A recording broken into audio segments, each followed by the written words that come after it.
A comfortable abode with a gorgeous view of the Mediterranean Sea will serve as a perfect rain shelter. Well, this is what a real estate advertisement might have looked like for Neanderthals 100,000 years ago. Welcome to the weird and wonderful caves you could live in, or not. Of course, back then, neither real estate and advertising had been invented yet. Never mind the fact that Neanderthals couldn't build houses and often lived in caves. Yet, one of those caves looks an awful lot like a residential building. It's situated inside a high limestone cape called the Rock of Gibraltar. If the Neanderthals had had an economy, the caves inside this rock would have cost a bundle. Navigators discovered it in 1907. They just spotted a big hole inside the fortified rock. For many years, scientists have studied this place and found some traces of Neanderthals. They discovered ancient tools in the cave and bones of old animals. But the coolest thing was, they found 4 caves inside the rock. It was like a residential complex. Neanderthals lived alongside neighbors and helped each other hunt and fish. They created feather decorations and painted abstract drawings on the walls. Imagine our ancient predecessors hanging out in these caves 100,000 years ago. And now, scientists hang out there and study the primeval past of Neanderthals in detail. At the end of 2021, archaeologists uncovered a gap inside one of the caves leading to an unknown tunnel. They crawled through this hole and opened a new space under the cave roof. This place has been closed off from the outside world for over 40,000 years. And it seems it was one of the most prestigious apartments in the entire mountain complex. It has high ceilings with ancient stalactites. The ruined stone curtains divided the apartment into several rooms. Scientists also found the remains of ancient animals and scratches on the walls. It seems that Neanderthals had never lived here, but they used to visit this place. Archaeologists found the shell of a sea snail called dog whelk. One of the Neanderthals brought it here for some reason, but the primary owners of this place were hyenas. These caves show that Neanderthals were closer to humans than to monkeys. They had a way of life and even some customs. There's still a lot of work ahead, and scientists hope to find new rooms inside this rock. Meanwhile, in 2003, archaeologists discovered another early dwelling on the Isle of Flores in Indonesia. Among the green jungle, they found a cave with ancient tools. At first, everyone thought the human ancestors lived here, but then scientists discovered an unusual skeleton of an adult.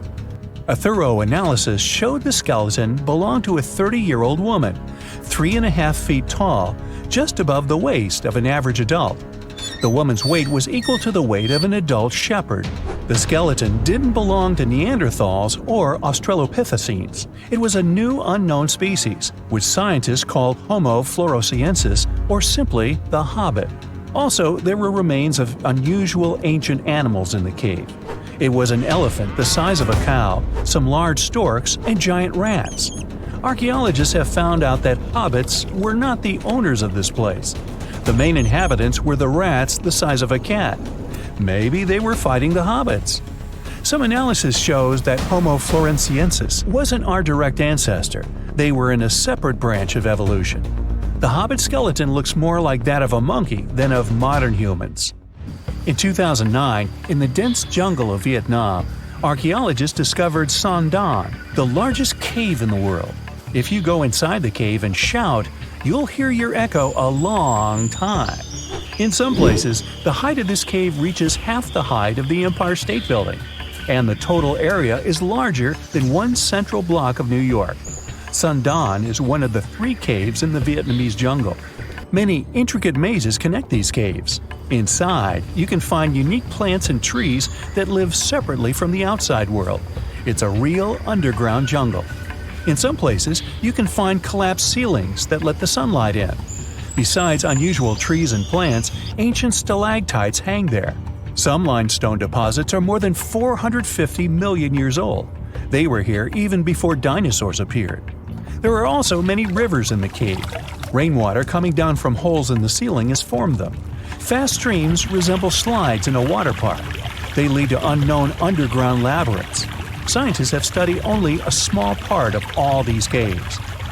The next unusual cave is in New Zealand. Hundreds of thousands of fireflies live inside. Each of them glows with a blue light. Together, they light up the cave. It may seem to you that you're on another planet, but you can't stay there for a long time. Special air measuring devices are everywhere. Scientists monitor the level of carbon dioxide necessary for the normal existence of fireflies. These insects are sensitive to the environment. If there are many people in the cave, or they stay there too long, the park staff will ask them to leave the place. It's like you're literally stealing oxygen from the fireflies. We've seen some pretty amazing caves so far, but how about a scary one? We're going to the desert of Yemen's Al-Mara province.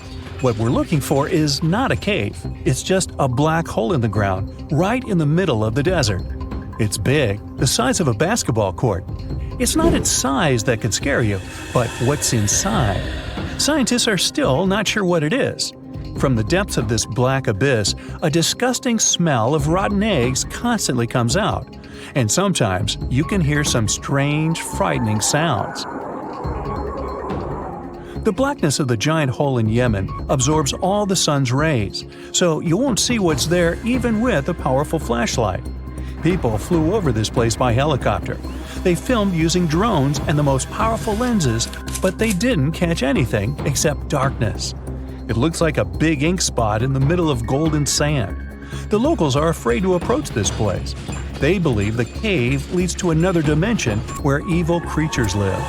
At the moment, the giant hole in Yemen is one of the most poorly studied and mysterious phenomenon of nature. How did it appear? How old is it? Where does it lead? Scientists are trying to find the answers to these questions. There are theories that the hole appeared because of construction work. Geologists drilled the soil nearby in search of minerals. It could have caused fluctuations in the Earth's crust and collapsed the surface. But no one can prove this theory, yet. And now, imagine a place where sunlight has not penetrated for more than 5 million years. There's little oxygen, and it's cold and damp. Still, life is born in this place, not only microbes and bacteria, but also something bigger. The living conditions in this cave are very different from the usual ones, so, in a sense, this cave is like another planet. It's the Movile cave in the southeast of Romania, near the Black Sea. The entrance is a small hole in the ground. Inside, a tunnel leads deep below the surface. The levels of hydrogen sulfide and carbon dioxide are above normal inside the cave. The air here is half as much oxygen as on the surface. People can't be here without an oxygen mask, but other creatures living here can. The cave is home to 48 species of living organisms. 33 of them are unknown. Here you can meet some unusual insects, white snails and white spiders, millipedes with huge whiskers, transparent shrimp, and unique species of leeches. They all live here thanks to the little bacteria autotrophs. They absorb carbon dioxide and release food particles. Bacteria feed on it. Other larger organisms feed on these bacteria, and some bigger organisms eat those little ones. In the end, everyone gets food. In this cave, evolution has created a biological system separate from the rest of the world. We all know some iconic symbols. The Statue of Liberty screams USA. The Eiffel Tower represents Paris. And this mask? Undoubtedly, it's Tutankhamun's, right? Sometimes it feels like historians have squeezed every last drop out of the King Tut story. But guess what? The most obvious details often slip right under our noses. Like the fact that this famous mask didn't actually belong to him, nor was it ever meant for him. Stick with me for the details. Can we get a close-up of that mask? Thanks. See those holes? Yep, they're for earrings. And no, it's not that they had anything against jewelry, but back in ancient Egypt, earrings were typically worn by high-status women or kids. Now, if you know your history, you might say, but Tut was a boy king, wasn't he? You're spot on. He began his reign at just 9 years old. Sadly, that didn't last long as he passed away at a very young age. So when he was 9, he might have worn earrings, but he probably took them off when he hit that no earrings age. Sounds reasonable, right? Actually, not quite. That would have been pretty strange since nobody expected him to pass away young. Certainly not at 9. So no one was preparing a kid's mask for a burial. It's this untimely demise that suggests the mask used was simply the best option available when Tut passed away. There are more clues pointing to the idea that the mask was found in a hurry. Let's think about this. Even though Tut was mummified and his body could wait a bit, his loved ones wanted him to reach the afterlife ASAP. Some experts even believe the paint in the tomb was still wet when it was sealed. But look at his mask. It's a masterpiece. There's no way it was made in a rush. It's way more elaborate than other simpler cartonnage pieces. The renowned mask of King Tut stands 21 inches tall, adorned with precious stones, and features a golden beard that weighs 5.5 pounds, making the entire mask 22.5 pounds. Okay, I'm a bit confused here. So it seems like it was probably a kid's mask, but it had a beard? I've never seen a 9-year-old with a goatee, and I'm guessing you haven't either. Just think about it. A grown man's face compared to a kid's face. Fun fact for you, our faces pretty much stopped growing at the age of 16, so by 19, Tut would have definitely had the face of an adult man. Can you imagine trying to fit a relatively small kid's mask on a grown man? That would have been super embarrassing, and no one would have let that happen. Right, let's dismiss the kids theory. Now, the second option, if you remember, is that the mask could have originally belonged to a woman. This is where the beard theory comes into play. Some researchers believe the beard might have been added later on. Here's another twist. What if the mask was actually made for Nefertiti herself, who ended up maskless? In this case, there are two discoveries. Two birds with one stone. For now, it sounds like a conspiracy theory, I know. But let's give it a shot and delve deeper into the details. So, Tut passed away in around 1323 BCE, probably due to malaria. He had other health issues too, like when he broke his leg, and records suggest he wasn't in the best shape. As for Nefertiti, we have no solid data about her demise. Plus, nobody knows exactly when or where she was buried. The supposed year when she passed away is around 1330 BCE, but she could have lived longer, and the mask was intended and prepared for her. Or maybe they just took her mask right from the burial chamber. After all, they were family. Well, sort of. She was said to be his stepmom, having been married to Akhenaten, who was likely Tut's father. But this is not 100% accurate. Some scientists doubt it. Ah, these ancient Egyptian families. It's hard to keep track of who's who. I know, you're not yet convinced that Tut wore a lady's mask. Let me share one more theory with you. Meet Howard Carter, the enthusiastic archaeologist who discovered Tutankhamun's tomb. It was located in the Valley of Kings outside Luxor and, to everyone's surprise, was nearly intact. When he entered, he noticed something odd. This didn't feel like a pharaoh's burial chamber. It was classy and all, but it had a vibe that suggested it was made for a woman. Typically, Egyptian pharaohs had larger tombs that suited them better, and even more strangely, it was oriented to the right of the entrance. This didn't add up. That orientation was typical for female chambers, which Egyptian queens used. Another red flag was that the chamber appeared to have been built in stages, and all the artifacts, around 2,000 of them, seemed hastily placed there. Even more curious, they looked like they were meant for other royals. Carter discovered this burial site in 1922, but it remained a mystery as to why it was so bizarre. Almost a century later, Nicholas Reeves thought he may have solved the puzzle. He claimed that King Tut might not have been the original resident of the tomb. Instead, he suggested that the undisturbed resting place of the legendary Queen Nefertiti could be hidden behind the walls of the boy king's burial chamber. Nicholas studied high-resolution photos for months, meticulously examining every pixel. One day, he focused on detailed scans that revealed the texture of the tomb's walls beneath layers of paint. He spotted what he believed to be outlines of two doorways that had been blocked and plastered over to hide them from view. The more he looked, the more it seemed real. Could it be a tomb within a tomb? Nicholas theorized there was a hidden storeroom behind the western wall of King Tut's tomb, and his chamber might just be the outermost section of a larger corridor-style network of rooms. It all sounds fancy, but sorry to break it to you. Reeves' theory was debunked. To find out if he was onto something, experts had to use ground-penetrating radar to see the unseen. Reeves' idea was that if there were gaps, it could indicate the presence of additional rooms. And at first, in 2015, one expert even thought he had found a hidden room. But the glory didn't last for long. A year later, after double-checking, it turned out there were no hidden doorways. By the way, Nefertiti isn't the only legendary woman from Egypt whose burial site remains a captivating mystery. There's a cool legend about Cleopatra that you might enjoy. It's said that she once declared, "No man will ever find my tomb." Kind of fitting, right? After all, the person who's come closest to uncovering her final resting place is a woman. Fast forward a few millennia after she passed away, and while no man has located it, archaeologist Kathleen Martinez believes she might have cracked the code. She's been on the quest for Cleopatra VII's tomb for nearly 20 years, and recently discovered a bust that she thinks represents the famous queen. However, not everyone is on board with her claim. Some experts argue that the bust doesn't resemble Cleopatra at all.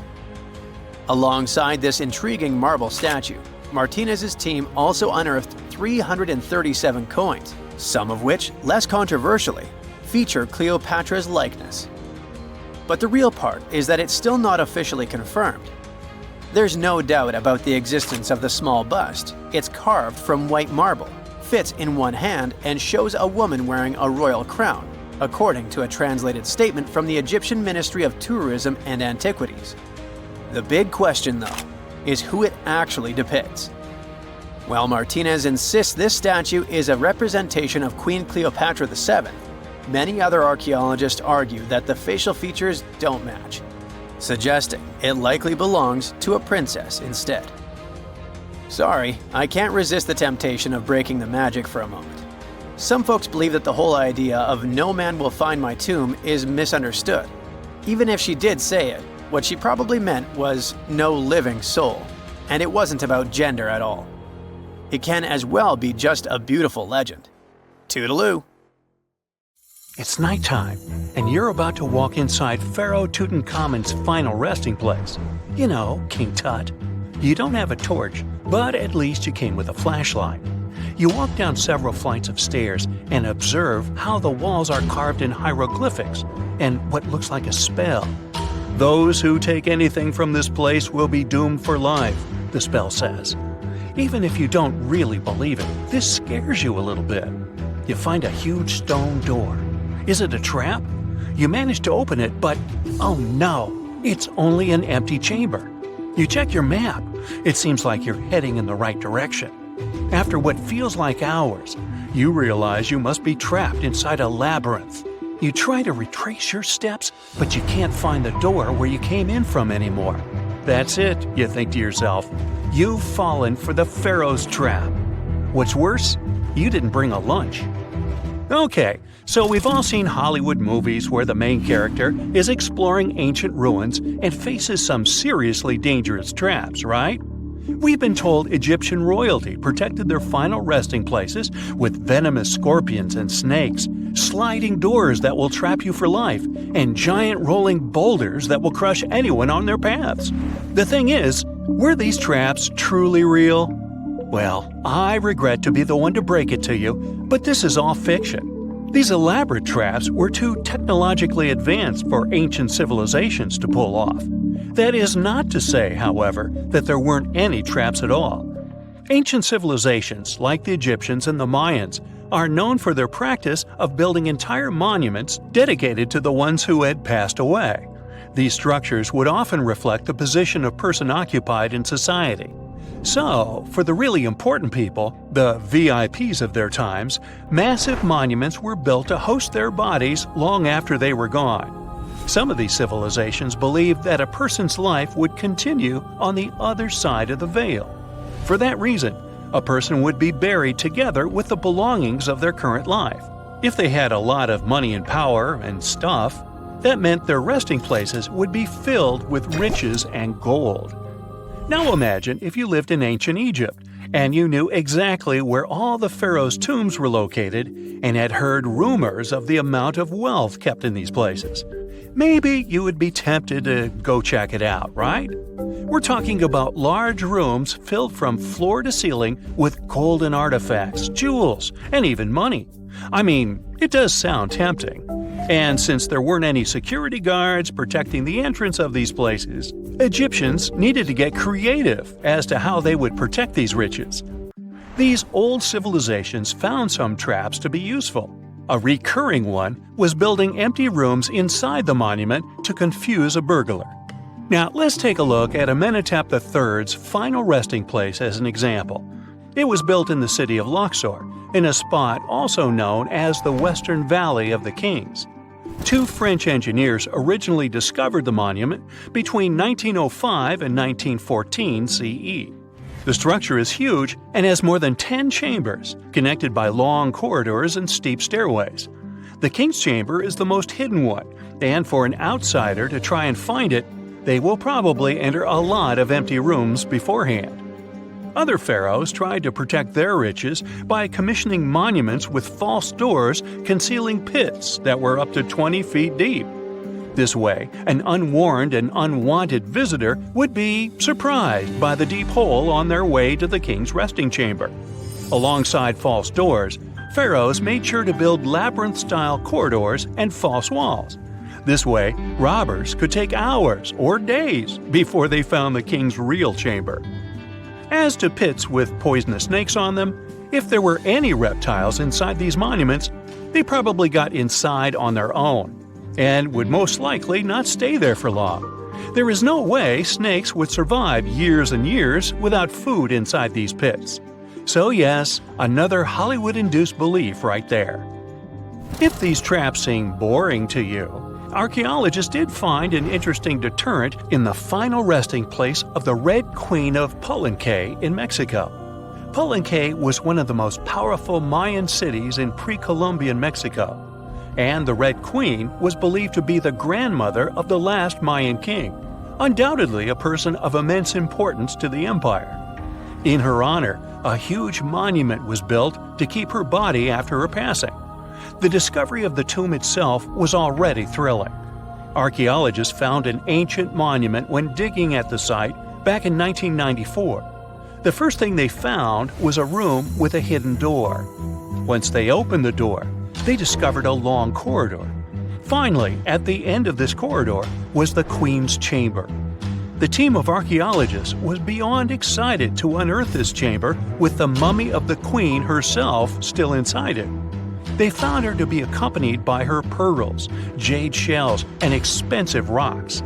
But as the team explored the remains, they saw something rather strange. The room was filled with a red-colored powder. Researchers knew that the color red was important to the Mayan people, and that much of their clothing and buildings were decorated with this color. But they didn't understand why the queen was buried with this unknown red substance. After they took a sample back with them for further analysis, they discovered that the red powder was cinnabar, a very dangerous mineral. This powder, when inhaled, can cause, shall we say, severe health damage to a person. The team concluded that this could only be a trap for anyone trying to steal her riches. Okay, so dangerous powders might have worked as the most intense traps we've seen until now. But perhaps the cheapest way to keep out unwanted visitors was to advertise spells written out all over the monument. We'd probably laugh at these today, but back in the day, they were more or less effective. Spells usually said that the person who took anything from that place would meet a tragic fate. Some spells said that robbers would lose their houses in big fires or terrible floods. Other spells said burglars would have incurable and undiagnosed health issues, but they weren't really enough to stop people from taking any gold. There are some stories surrounding how these spells might have been real. One of them is from the famous British Egyptologist Howard Carter, the one responsible for unearthing Pharaoh Tutankhamun's resting place in the 1920s. After months of unsuccessful digging, Carter discovered the tomb's existence by chance. He found the entrance to a stairway right beneath the soil where he had been searching all those months. With the help of a team, he cleared the piles of sand blocking the stairs and discovered a doorway. The door had several royal symbols carved into it, and Carter knew this could only mean a very important person had been buried there. And he was right. With a chisel, he made a hole in the top left-hand corner of the doorway and lit his vision with the help of a candle.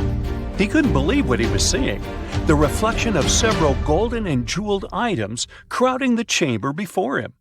Lost for 3,000 years, Carter had just discovered the final resting place of King Tut. But the story didn't finish here. This discovery was accompanied by a series of unfortunate events that led people to believe it had something to do with the pharaoh's spell. Carter himself mysteriously passed away just a few years later, and some of his assistants lost their houses in floods, just like one of the spells threatened. Some say it's just coincidental, as there's no real proof of these things being connected. Well, what do you think? Was this an effective trap after all? It's dark, and it's hot, and it's difficult to breathe deep underground in Karowe Mine in the heart of Botswana. It's been countless hours since your shift started, and yet another rock in your hands doesn't look promising. On the other hand, there is a tiny chance that it's the largest diamond you've ever found.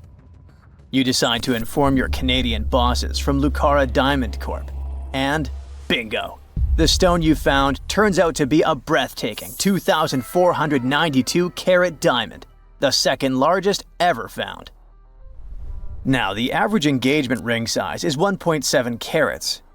It means that just this diamond could be enough to supply rings for more than 1,465 brides. You can compare the size of the previous stone with the size of a fist. And the weight of this priceless giant is over a pound. Its value hasn't been determined yet, but how about we speculate a bit? So, another diamond from the same mine, called the Constellation, was sold for $63 million in 2016. And that was only 813 carats, less than a third of this new one's size. The only other discovered diamond that's larger is the famous Cullinan diamond. It was discovered in South Africa back in 1905 and weighed 3,106 carats. Now, calculate how many engagement rings we could make out of it and write the number down in the comments. Sadly, it was later cut into several smaller diamonds, and some of those pieces are now part of the British crown jewels. Interestingly, once there was an even larger diamond-like stone, a black diamond called carbonado. It was found above ground in Brazil in the late 1800s. The coolest thing about it is that it may have come from a meteorite. The Sergio Carbonado, which is the stone's name, was broken into smaller pieces. They wanted to use it in industrial drill bits because it's one of the toughest materials on Earth. This new diamond was actually found with the help of advanced technology. The company used an X-ray system called Mega Diamond Recovery X-ray Transmission to detect the stone. This isn't the first record-breaking diamond Lucara has found at the Karowe mine. Back in 2019, they discovered the Sewelo diamond, which was 1,758 carats. At that time, it was the second largest diamond in the world. Luxury brand Louis Vuitton later purchased the gem for an undisclosed sum. And before that, in 2015, they found the Lesedi La Rona diamond at the same mine. It weighed 1,109 carats and brought the company $53 million in 2017. Diamonds aren't the only amazing thing you can find in the ground. The better and deeper you dig, the rarer objects you're likely to discover, like an ancient lipstick, for example. It might be the oldest lipstick in the world since it's about 5,000 years old. This deep red lip paint was found in a stone vial in southern Iran. The vial actually popped up in 2001, but it took researchers until recently to figure out what it really was. Because it's not like modern lipstick in a tube, people likely applied it with a brush. Researchers are happy, since this find could give us a glimpse into what women from the Bronze Age might have done to stand out. Those from elite societies probably applied this lipstick to look glamorous and show off their high status. Now, here's the backstory of the vial. It came from a 3rd millennium BCE graveyard and was linked to the powerful Marhazi civilization. It was a big deal in that part of Mesopotamia at the time. The graveyard was uncovered after flooding, and unfortunately, looters got their hands on many items. But luckily, the authorities managed to recover this particular piece. The vial caught scientists' attention because it was different from other items they'd found.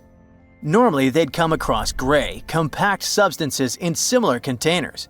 But when they opened this particular one, a loose, fine powder spilled out. It was dark grayish purple in color, nothing like what they'd seen before. When the researchers analyzed the powder, they found out that it was made with hematite, which gave it a rich, deep red color. It also had other ingredients like vegetable oils and waxes, making it really similar to what you'd expect in a modern lipstick. Apparently, back in the Bronze Age, makeup was a sign of luxury and superior status in that area. It showed off wealth and power, especially in elite circles. By the way, the researchers don't want to claim for sure that this is the world's oldest lipstick, because who knows? Something older might turn up someday. How about we move to Bulgaria right now and do some digging there? Wait, there's no need to take a spade and dirty your hands. An amazing discovery is already waiting for you. There they found a large marble statue. It's almost 7 feet tall, which might depict Hermes, a Greek deity. But the craziest thing is that it was buried in an ancient sewer for around 2,000 years. The statue is in really good shape, especially the head, which is super well preserved. There are some cracks in the hands, but overall, it's in surprisingly great condition, according to the scientific director of the excavation. And here's how they found the statue. The team was doing a routine dig in southwestern Bulgaria, near the Greek border. This area used to be part of the ancient city of Heraclea, which dates back to the 4th century BCE. While digging, the researchers stumbled upon the statue's marble foot. From there, they carefully uncovered the rest of it. It was a total surprise for them, since they didn't expect to find anything like this. Right now, the team is working on safely removing the statue from the sewer. It's really heavy, so they're using a crane to lift it out and transport it to the History Museum in Petrich. Once they restore and conserve it, the plan is to put it on display. Experts are very excited about this find. It could teach us more about the local culture in Heraclea, which isn't a very well-known ancient site. Now, if you're dreaming of making discoveries like this one but don't have a degree, don't lose heart. Even an amateur can make a scientific breakthrough. For example, you could find a Roman dodecahedron. It's this weird, mysterious 12-sided metal object about the size of a grapefruit, and no one really knows what they're used for. Historians have been scratching their heads about these things for centuries. This particular dodecahedron was discovered last summer in a farmer's field near Norton Disney, about 35 miles southeast of Sheffield. A group of volunteers had already found Roman coins and brooches in the area, so they knew the field might hold more treasures. A geophysical survey had shown areas underground where the Earth's magnetic field was disturbed, hinting that something might have been hidden there. The team started digging trenches during a 2-week excavation. On the second to last day, in Trench 4, someone spotted the dodecahedron. Richard Parker, the group's secretary, was nearby making tea when he heard the shout. He said they were all shocked because they hadn't found much metal, and then, boom, that awesome artifact simply popped up. The extra cool thing about that dodecahedron was that it was complete, which is rare. Many others found before were broken or incomplete. Plus, it's larger than usual. Roman dodecahedrons can be as small as a golf ball, but this one is closer to a grapefruit. Now, the dodecahedron is on display at a local museum. So far, over 100 Roman dodecahedrons have been found in northwestern Europe. mostly in former Roman territories like the Gallo-Roman regions. They date back to somewhere between the 1st and 3rd centuries CE. Each one is a hollow metal shell, usually made of bronze. It has 12 faces, with differently sized holes on each face. Around the holes, there are concentric rings imprinted into the metal, and at every corner where the faces meet, there's a small stud. There's no writing on them, and nothing in Roman texts mentions them at all. That's why nobody knows what these dodecahedrons were for. There are loads of theories. They could have been toys, dice, mace heads, or even tools for measuring distances in Roman artillery. Some people even think they were used for knitting gloves or even figuring out dates using the stars. But most of those ideas don't really hold up, so the mystery remains. The ancient city of Taposiris Magna is hidden on the northern coast of Egypt. These days it has very little of its former glory, but what lies beneath it may hold the secret to uncovering a famous mystery, that of Cleopatra, the most memorable Egyptian queen in history. The recently discovered tunnel is also known as a geometric miracle for its time. Excavations have uncovered a 43-foot-long structure below the ground, which is partially submerged in water.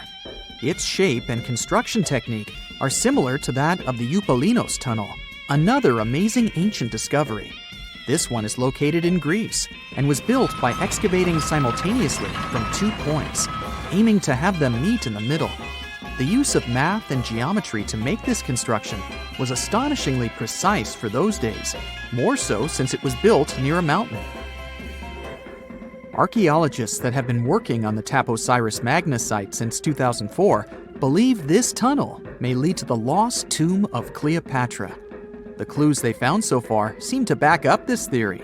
For starters, the city and its temple were built by one of Cleopatra's ancestors, Ptolemy II. All the architecture seems to indicate it was dedicated to the ancient spirit Osiris and his queen Isis.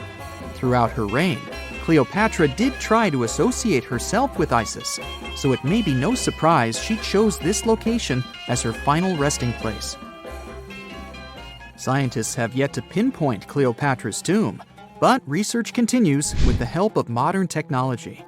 To study this location better, archaeologists have even used a special device called ground-penetrating radar. This tool allows us to analyze what lies beneath the ground without being intrusive. Since this tunnel is so old, research needs to be done very delicately. Seeing pictures of what's underground before you start digging is incredibly useful and has been done here since 2011. Finally discovering Cleopatra's tomb may help us piece together her story, especially what might have happened during the last portion of her life, which is still surrounded by mystery. We still don't know the exact cause of her passing. Some believe she may have let herself be bitten by a poisonous Egyptian cobra. Others have suggested that she was well accustomed to toxic substances, even hiding some in her hairbrush in case she ever needed it. But that's not to say she chose to use it on herself. We do have a lot of other interesting information on Cleopatra that's equally as impressive, like the fact that she had a stylist. Most of the images you've seen depicting this famous queen show her wearing black eyeliner. This look was put together by Airas, a woman known to have been her personal beautician. She traced the long line from her eyes to her temples, a makeup technique still used today to enhance the eyes. Airas was an important figure throughout Cleopatra's life, known also as her confidant and close friend. There are even theories that suggest Airas was there by her side when she passed away. Despite her well-thought-out looks, Cleopatra wasn't as pretty as she's described. Or at least, that's what recent research has pointed out. Sure, if we look at movies and modern imagery, she's depicted as this incredibly beautiful woman with symmetrical and delicate features. However, if we look at coins showcasing her image from back in the day, her looks are rather average. Her image on the coins might have been adjusted, too, to make the queen look stronger in the eyes of her people. So there is no trusted source available to confirm her image. But her description in most pieces of ancient literature speaks of her other qualities, like her voice and personality, not of her beauty. Cleopatra might have been the most famous Egyptian queen to this day, but she wasn't the first choice.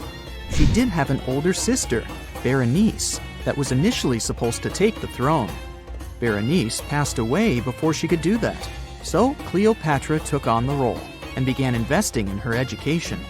She traveled throughout the country quite frequently, so she could become accustomed to her people and their needs. She was only 18 when the responsibilities were passed down to her, and immediately gained popularity because of her intelligence and education. Her taste in literature was quite good too. She was known to be a fan of Homer, the famed Greek philosopher and poet. Cleopatra loved to write as much as she loved to read. There are even claims that she wrote a book on medicine and cosmetics, but we have no evidence to this day that such work ever existed. Part of being a great leader back then meant you had to speak multiple languages. Cleopatra clearly understood that, and that's why she's rumored to have known many languages to varying degrees. Some archaeologists suggested she spoke Greek, Egyptian, and Ethiopian, as well as many Arabic dialects. She might have even spoken Latin, but there's little evidence to support this claim. She might not have had angelic looks, but Cleopatra was really careful with the way she looked, even with her diet. She was known to have enjoyed simple meals, including a variety of fish. Since she lived close to the Mediterranean Sea, it's really no surprise. As a treat, she liked to eat stuffed pigeons, which she also served to her guests. Other dishes on the menu included vegetables and fava bean soup. Fruits and nuts weren't missing from her diet either, and she was also a big fan of honey. Recently, a team of experts has even tried to recreate her famous perfume. Think of it like the ancient equivalent of Chanel No. 5. Cleopatra was known to be a fan of luxurious scents, which she believed could even influence how people treated her when they met. The basis of this scent is myrrh, a resin gathered from a local tree. Other ingredients added to the mixture were also found back in the day, like cardamom, olive oil, and cinnamon. The results may not be quite as delicate as the perfumes we know and use today. Its consistency was way thicker, and the scent lasted way longer. When she was at the height of her power, Cleopatra might have been the richest person in the world. Back in the day, she ruled over a territory that stretched across the Mediterranean, from modern-day Libya in the west through Egypt to Syria in the east. This is the largest territory ever ruled over by a woman. In today's currency, her worth might have been somewhere around $95 billion. The calendars we use today may have been introduced by Cleopatra herself. She presented the idea of leap years and leap days to Caesar, the Roman emperor she was known to have been close with. Taking her advice, Caesar made these adjustments part of the official Roman calendar. The ancient Egyptians already knew the year was longer than precisely 365 days. They discovered this by studying the brightest star in the sky, called Sirius, and concluded that a year is actually 365 1/4 days long. It was Elizabeth Taylor that famously introduced Cleopatra to pop culture when she played her in the 1963 film bearing the same name. Up until that point, it was the most expensive film ever made. It was originally supposed to cost somewhere around $2 million, but ended up costing a mind-boggling $44 million. That's mostly because of script and production issues. To make this iconic movie, producers created 79 sets from scratch, as well as over 26,000 costumes for the cast. Elizabeth Taylor's Cleopatra costumes alone cost somewhere around $200,000. Thankfully for the producers, the movie made headlines and was well received by critics, making it a box office success. A lot of people associate Cleopatra with another famous Egyptian ruler, King Tutankhamun, nicknamed King Tut. Surprisingly, apart from both of them being Egyptian pharaohs, they have nothing else in common. For starters, King Tut lived around 1,300 years before Cleopatra did. and there is also no connection regarding their ancestry. Cleopatra had Macedonian Greek roots, while King Tut was a native Egyptian.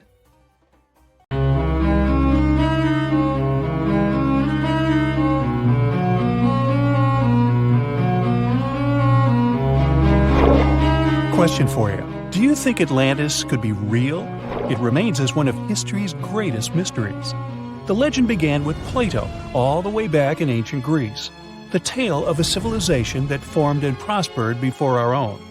Atlantis was supposedly a highly technological society, much like the Mayans.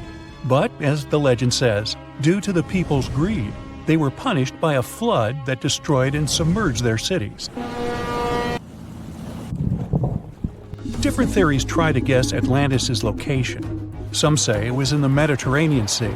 Some say it's beneath the Bermuda Triangle. But, as science has shown us, Atlantis may be only an allegory for humankind. Today, you'll discover several amazing underwater cities that you have never heard of. They existed indeed and are not just a myth. We're taking you on an excursion to the underwater city of Baia, which is on the coast of Italy.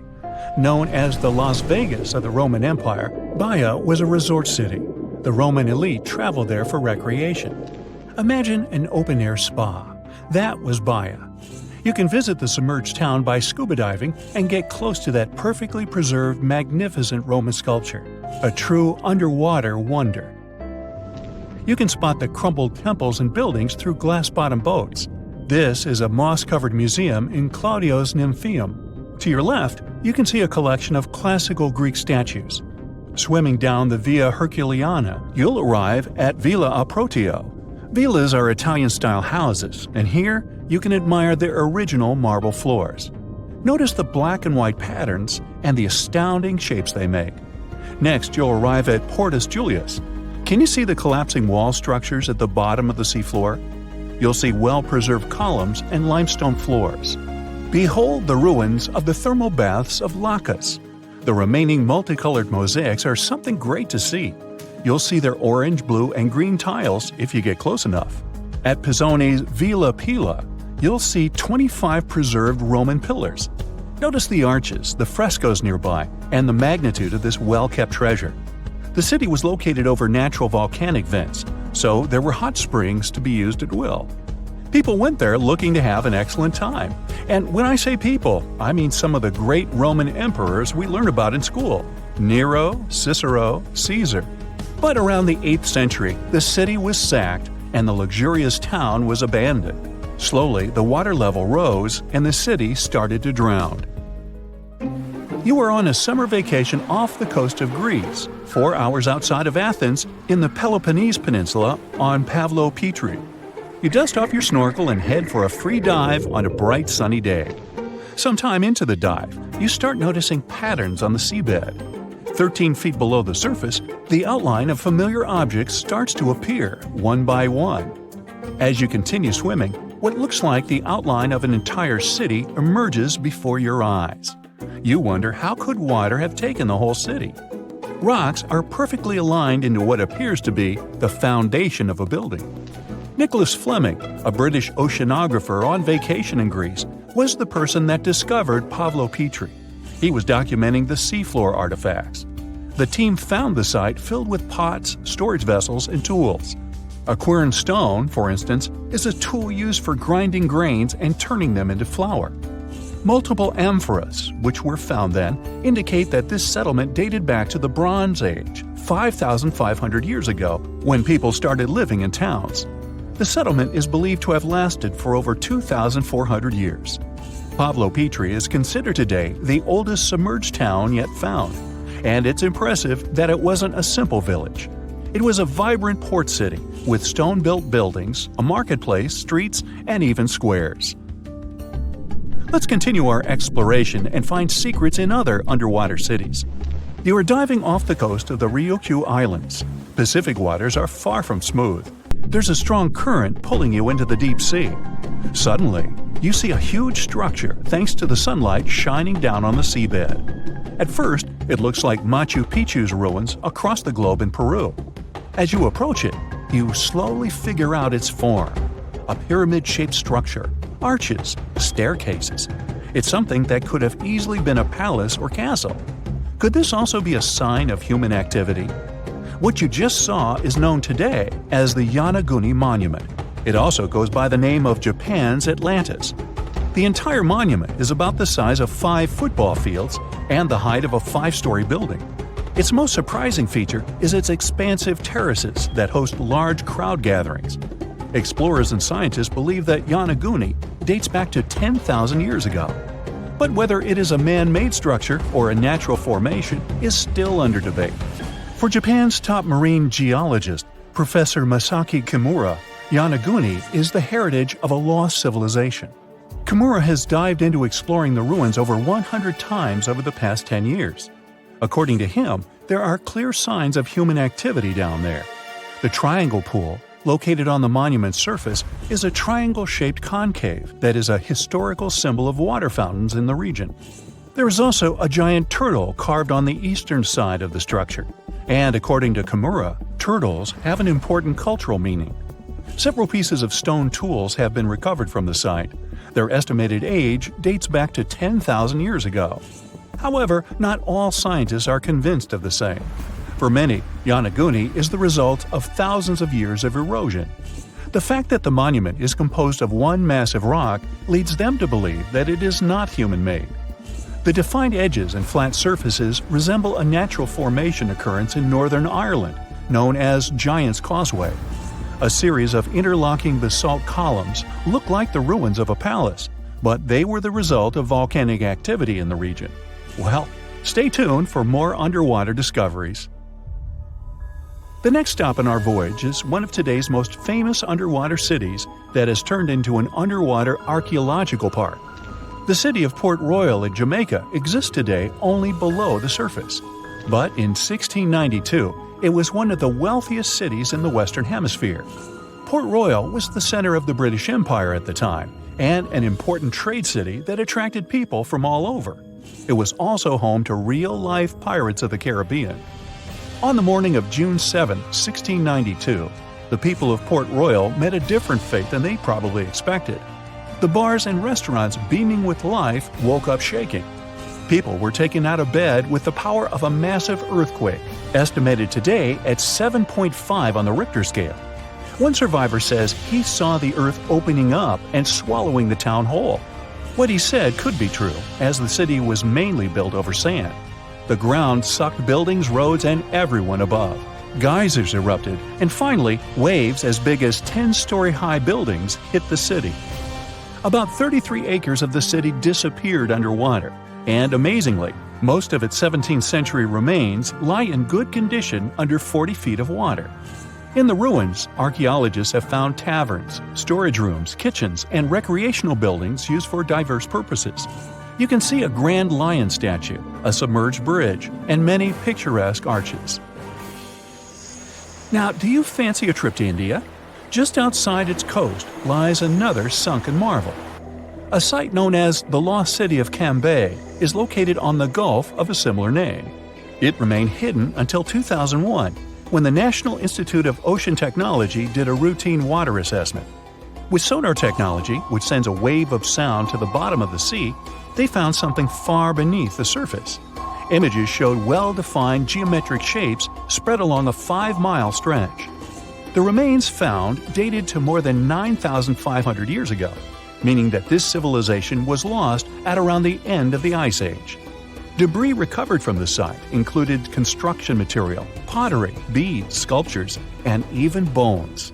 Scientists argue whether these artifacts are indeed from the site, but if they truly are, then the lost city of Cambay would be the oldest civilization in the world. The South Pole is more than penguins and endless snow. There's a hidden ghost world within it. Look, it's right here on the globe.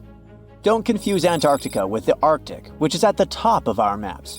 Much smaller in size, and, let's face it, way less mysterious. The ice sheet covering Antarctica is about 1 to 3 miles thick, which is up to 16 Eiffel Towers stacked on each other. This massive blanket hides the true features and contours of Antarctica's land. We still don't know much about this mysterious continent. and it is ice and snow that are to blame. We still don't even know the true shape and size of this continent. Mapping Antarctica without some huge shovels is an incredibly hard task. But satellites learned to penetrate the ice with their cameras. And now we know there's actually an enormous, dramatic ancient landscape beneath the snow. The ghost of the past. About 90 million years ago, Antarctica was a much warmer place. It was actually a lush rainforest with tons of plants and probably teeming with life. It even had rivers flowing through it. Then the ice came. This happened about 34 million years ago, during the transition from the Eocene to the Oligocene, when our planet cooled significantly. It was the beginning of one of our several ice ages. The land remained, but now was hidden under ice and snow that got thicker and thicker. To a regular eye, Antarctica turned into a white desert, vast, flat, and featureless. Time went on. This massive ice sheet moved around, smoothing and shifting the ground beneath it. Over the millions of years, it changed what the land looked like. Now, if we looked under the ice, it wouldn't hold any signs of the original South Pole, except for one place. In areas where the ice is especially thick and doesn't move much, like in East Antarctica, it has actually worked the other way around. It became like a super thick blanket that protects the land. Normally, things like wind or rain slowly wear away the ground over time, changing its shape. But since we have this protective ice blanket, it prevents these natural processes from reaching the stuff underneath. So, the ground stayed almost the same for millions of years, like it's been frozen in time. This special area near the Aurora and Schmidt subglacial basins has become the ghost of Antarctica's landscape. This place was barely touched even since it was first covered in snow 34 million years ago. This is a historical footprint, a place that can tell us what Antarctica's ground looked like before it became a freezing nightmare. As scientists peered under East Antarctica, they saw an amazing ghost. The traces of the rivers that were flowing there millions of years ago, various valleys, and some weird little islands, as well as 3 big chunks of land shaped like the letter U. Hey, what's that all about? You see, the continents on our planet are moving constantly, sliding along the red-hot lava mantle like cereal on milk. Over history, they came together and broke apart several times.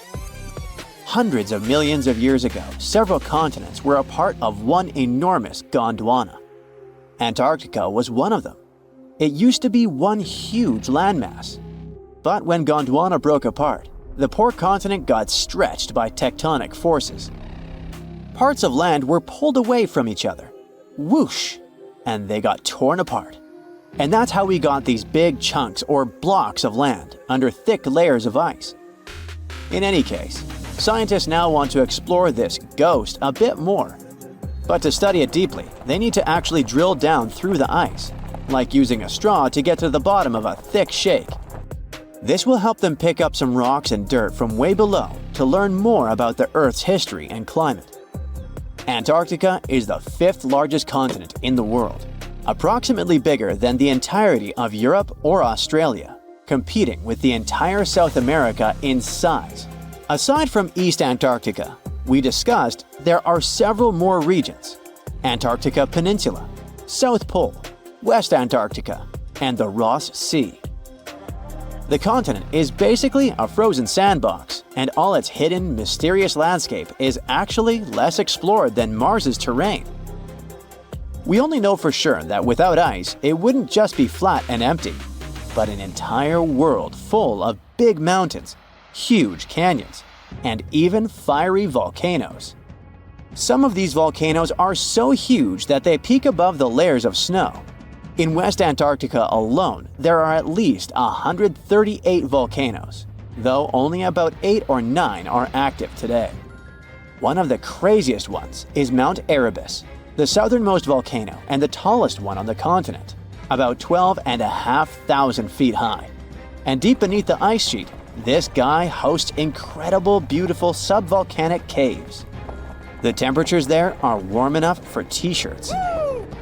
The Antarctic Peninsula, or Lesser Antarctica, looks like a bunch of mountainous islands deeply underground.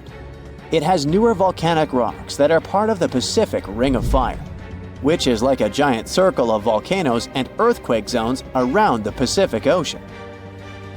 The Greater Antarctica is a huge part, almost as big as Australia. It consists of East Antarctica and the South Pole.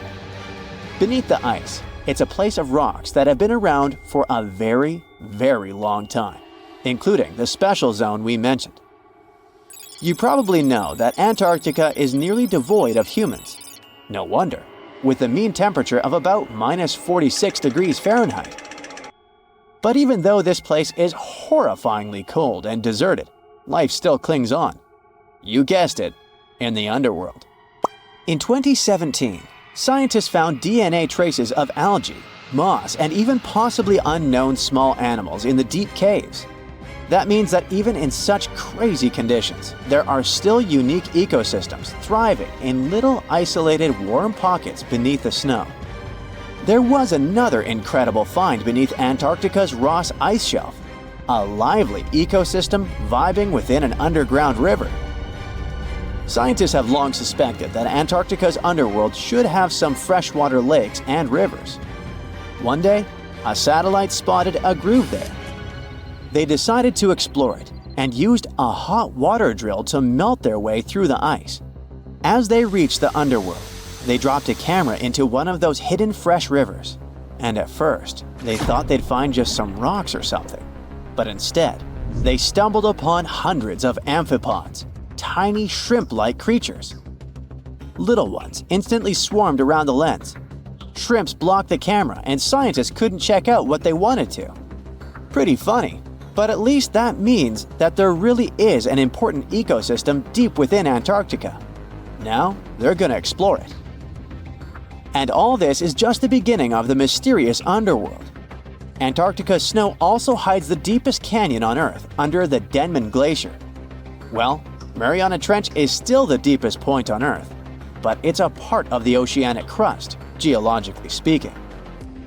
Also, in 1958, explorers found a huge mountain range under the ice, as big and tall as the famous Alps Mountains. The range stretched for about 745 miles with peaks as high as 1.7 miles. And all this magnificence is buried under tons of ice. Who knows what else we might find there? Antarctica holds about 60% of our entire planet's freshwater, which means it would be pretty bad if it melted. For example, there's this Doomsday Glacier, officially known as Thwaites Glacier. It's a huge ice formation, about the size of Florida, and it's melting right now. Every year, the sea levels rise by 4% because of it. If this guy melts away completely, the sea levels all around the world will increase by 2 feet, which might not sound like a lot, but it would be catastrophic for coastal areas. Luckily, researchers have found that even if its ice shelf were to collapse in the next 50 years, the glacier itself wouldn't retreat as quickly as they feared.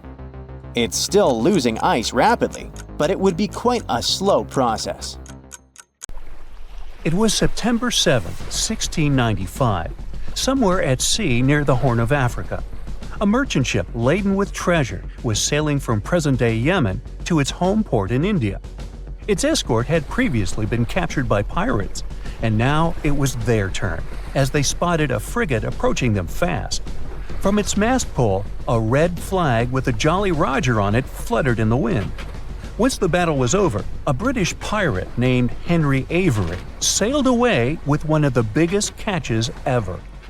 It all happened during the golden age of piracy, from 1690 to 1730. At that time, all ships sailing across the Atlantic Ocean feared the European pirates, and you could hear "Arr, matey" in taverns on several continents. From the coast of North America all the way to South America, they would engage merchant vessels and steal their cargo. The Caribbean was a real hotspot for piracy. Do the names Blackbeard and Captain Kidd sound familiar to you? Or is it just me who read too many pirate stories? Anyway, as the 17th century drew to a close, The thirst for wealth made some pirates sail down the eastern coast of Africa and into the Indian Ocean. This is how Avery ended up so far in the east, but he was not the only European to sail in that direction. At the time, the Indian Ocean was teeming with merchant ships, as convoys transported luxury goods or pilgrims from Mecca in the Arabian Peninsula to the Mughal Empire in what is today India. The rich cargo included silk, spices, incense, and perfumes. In addition to these goods, the East India Company transported everything from cash to jewels on behalf of several European empires, such as England, Netherlands, and France. Sounds pretty much like any pirate's dream, doesn't it? The most attractive targets were ships that belonged to the Mughal emperor, whose impressive realm covered nearly the entire Indian subcontinent. Back in the Caribbean, cloth, timber, and spirits were the most common types of cargo. It didn't seem good enough to the most ambitious pirates. They set their minds on more luxurious catch: gold, gems, and silver they could get in the Indian Ocean. Adam Baldridge, who was a wanted man in British-ruled Jamaica because he took a man's life, was among the first to arrive.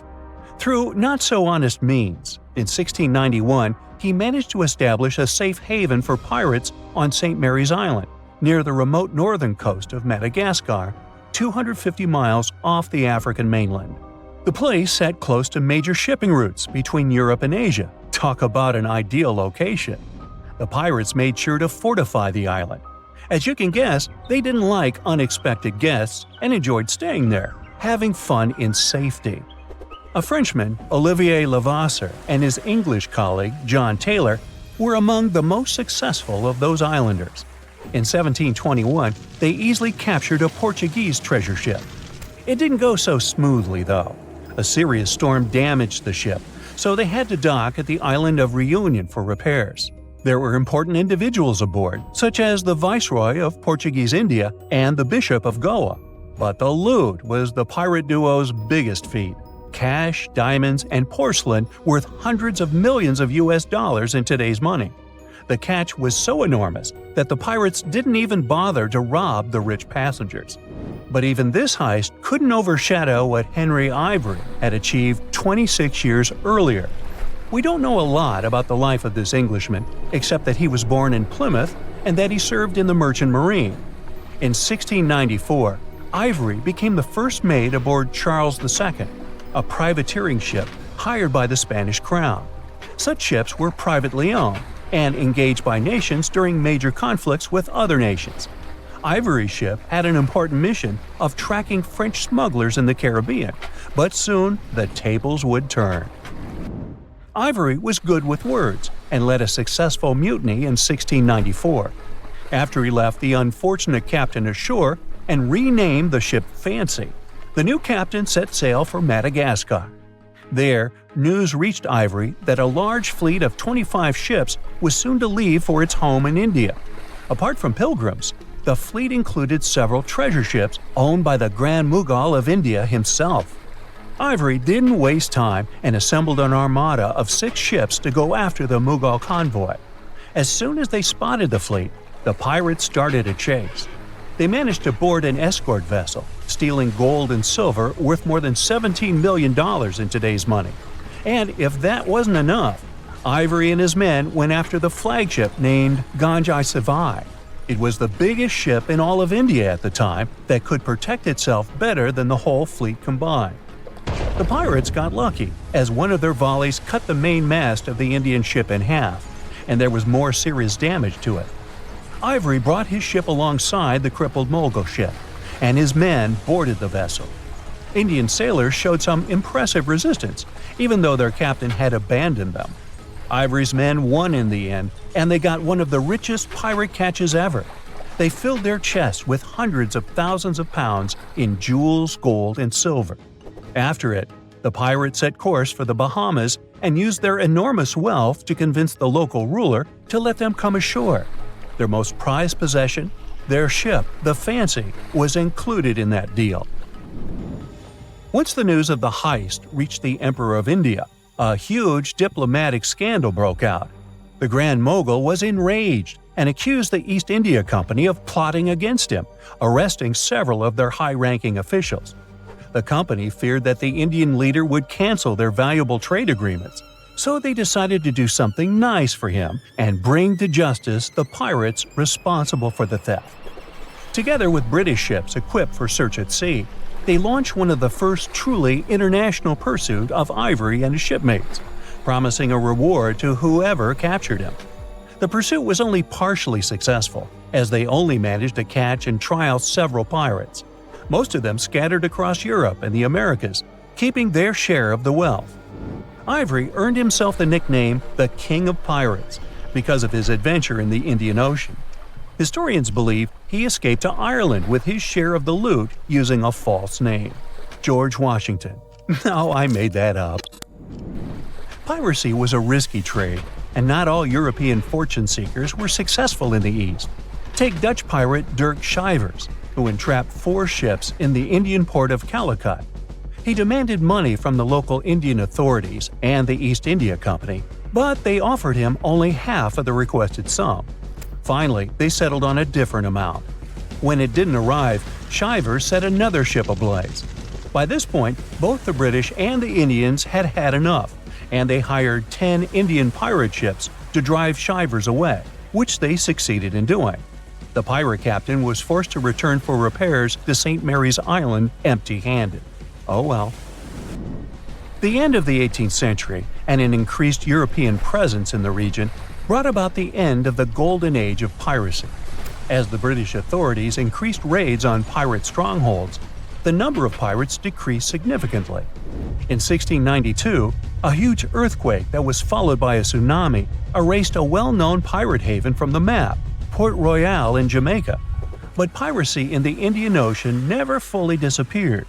Modern pirates might not have an eye patch or a parrot on their shoulder, but they mean business just as the pirates from the past. The Strait of Malacca connects the Indian Ocean to the Pacific, and today, around 40% of world trade takes place through it. Despite this fact, piracy was alive and well here even in the 21st century. The national authorities of Malaysia and Indonesia, 2 countries the strait separates, were finally able to curb piracy only in 2016. No, it's not a romantic story at all. Imagine you were chosen to answer one of history's most important questions. What was the first civilization on Earth? The job description is simple, yet the task is extremely challenging. You need to unearth the proof of the world's first official civilization. Was it the Sumerians in Old Mesopotamia? Or was it the ancient Egyptians spread out along the Nile River? Not to make you nervous or anything, but history is quite literally in your hands. Good luck!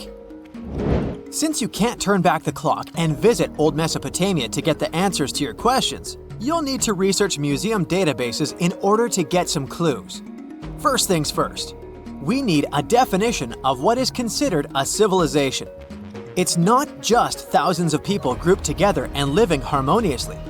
There are some key elements that together make a group of people a civilization. Like, for example, the domain of urbanism, aka city building, irrigation systems, and writing. You decide to begin your search by diving deep into the history of the Sumerians, which today hold the position of the world's first civilization. Now, imagine being the first of your kind. This means having no external examples.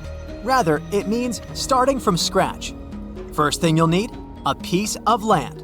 And since there were no active water companies in the world at that time, you'll need a piece of land with easy access to water. So, the Sumerians settled between 2 major rivers, known as the Euphrates and the Tigris in southern Mesopotamia around 5000 BCE. Fun fact, Mesopotamia translates to the land between 2 rivers. On a modern-day map, it's more or less where Iraq is situated today. Together with land, a civilization needs ways to get food. The Sumer civilization had to face a dry and hot climate, but they managed to make agriculture thrive in the region. By diverting river waters and creating reservoirs and dams, the Sumerians allowed for a series of settlements to emerge across Mesopotamian plains. The famous city of Babylon was one of them. You know, the city that supposedly had those hanging gardens? I say supposedly because no definitive proof of the real existence of this monument has ever been found. However, it was considered one of the 7 wonders of the ancient world, and cited as a remarkable feat of engineering in an ancient book published around 290 BCE. Although no record was found of the Gardens of Babylon, the Sumerians were recognized as extremely skilled builders. Their cities were filled with mud brick constructions, and the most impressive ones were known as ziggurats, stepped pyramids that were built for spiritual purposes. The Sumerians built a trade network to supplement scarce resources and started to exchange goods with civilizations rising nearby, like Anatolia and Egypt. The beginning of trade was what drove the Sumerians to develop what is believed to be the world's first writing system.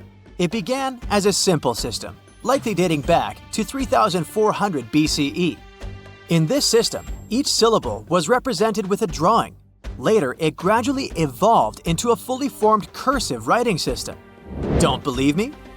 Take a look at this piece from the Babylonian times. This huge basalt plaque is called the Hammurabi Code. It's known to be humanity's first collection of written laws.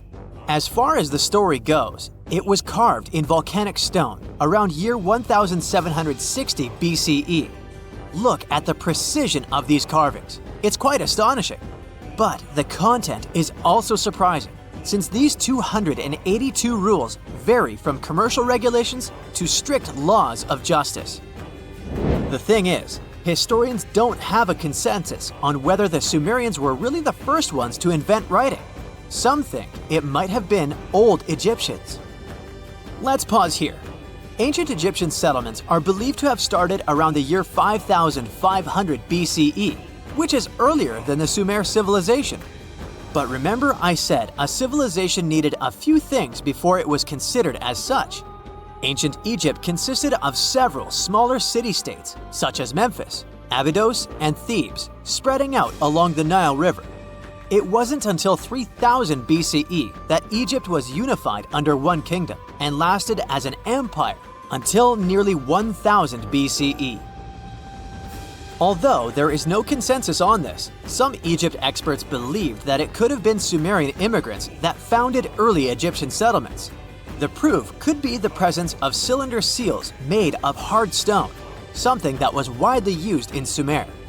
These seals were used to guarantee authenticity in legal transactions, but it's hard to say whether this method was introduced by Sumerian immigrants or simply by trade. Since the time period is not one of the criteria we can use to determine who came first, we'll have to turn to something else. But what? Like the Sumerians, the Egyptians were also highly skilled builders.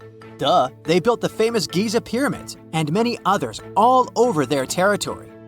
In order to enhance their building techniques, they delved into developing a more profound understanding of mathematics.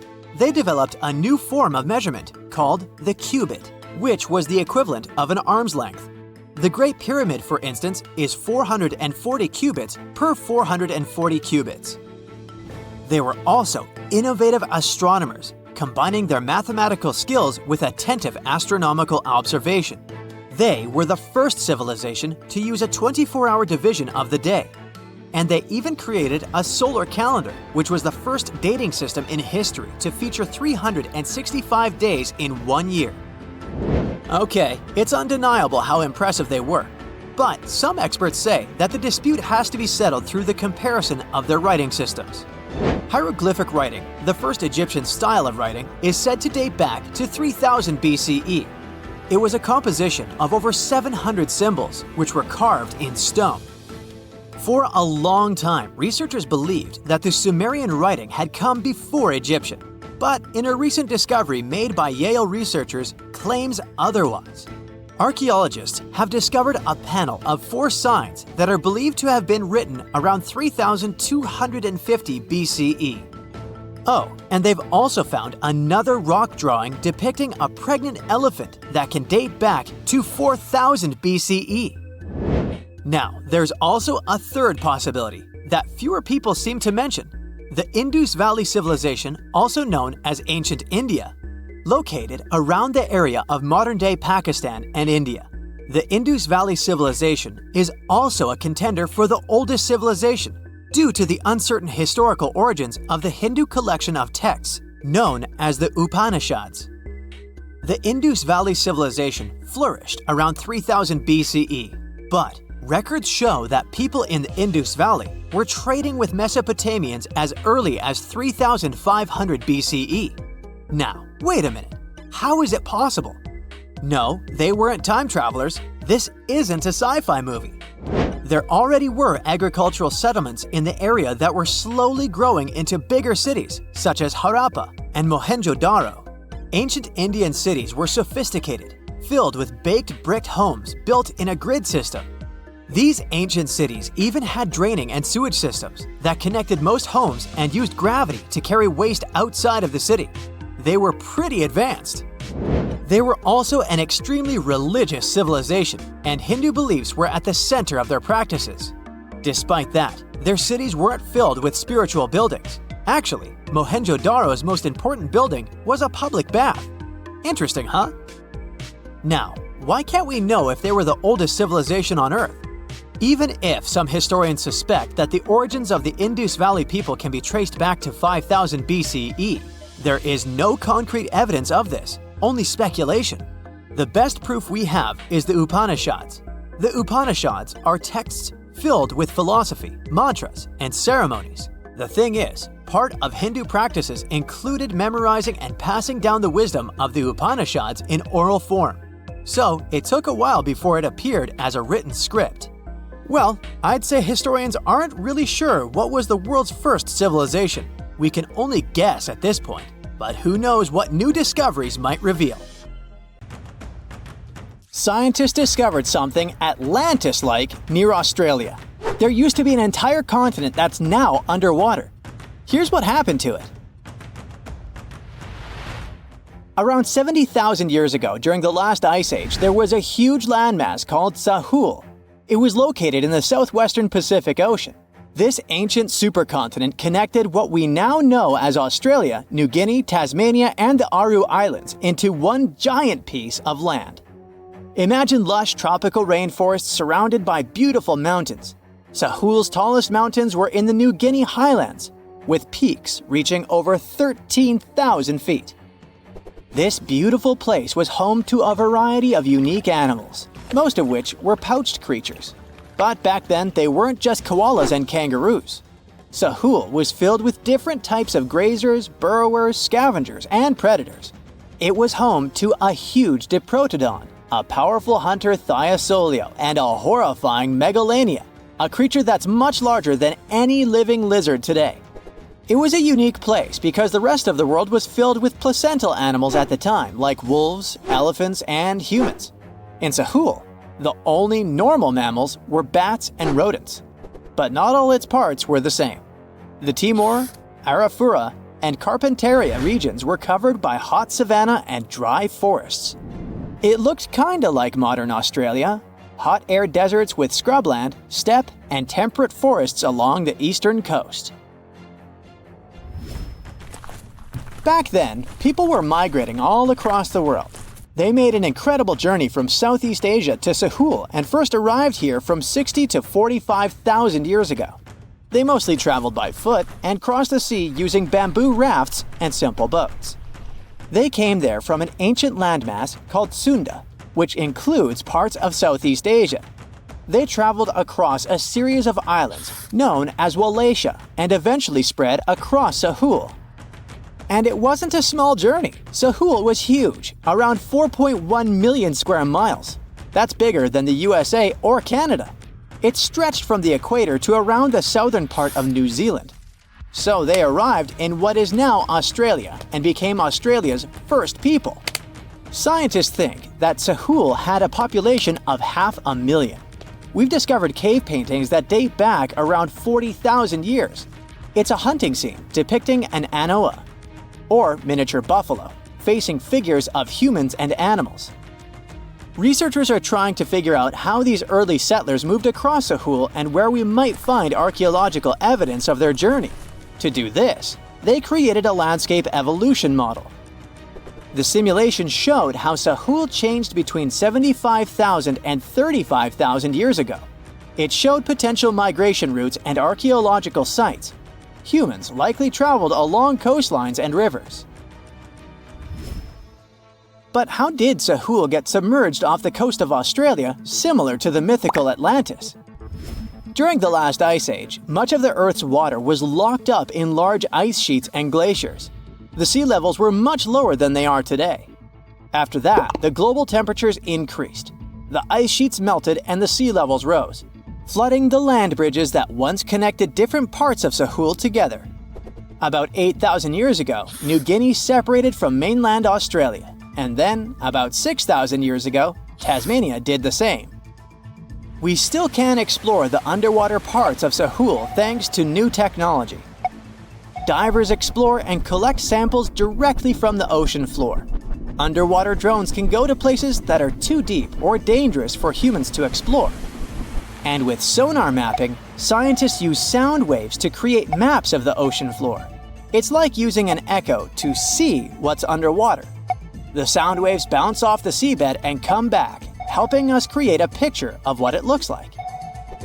Deep underwater, archaeologists have found stone tools and other artifacts.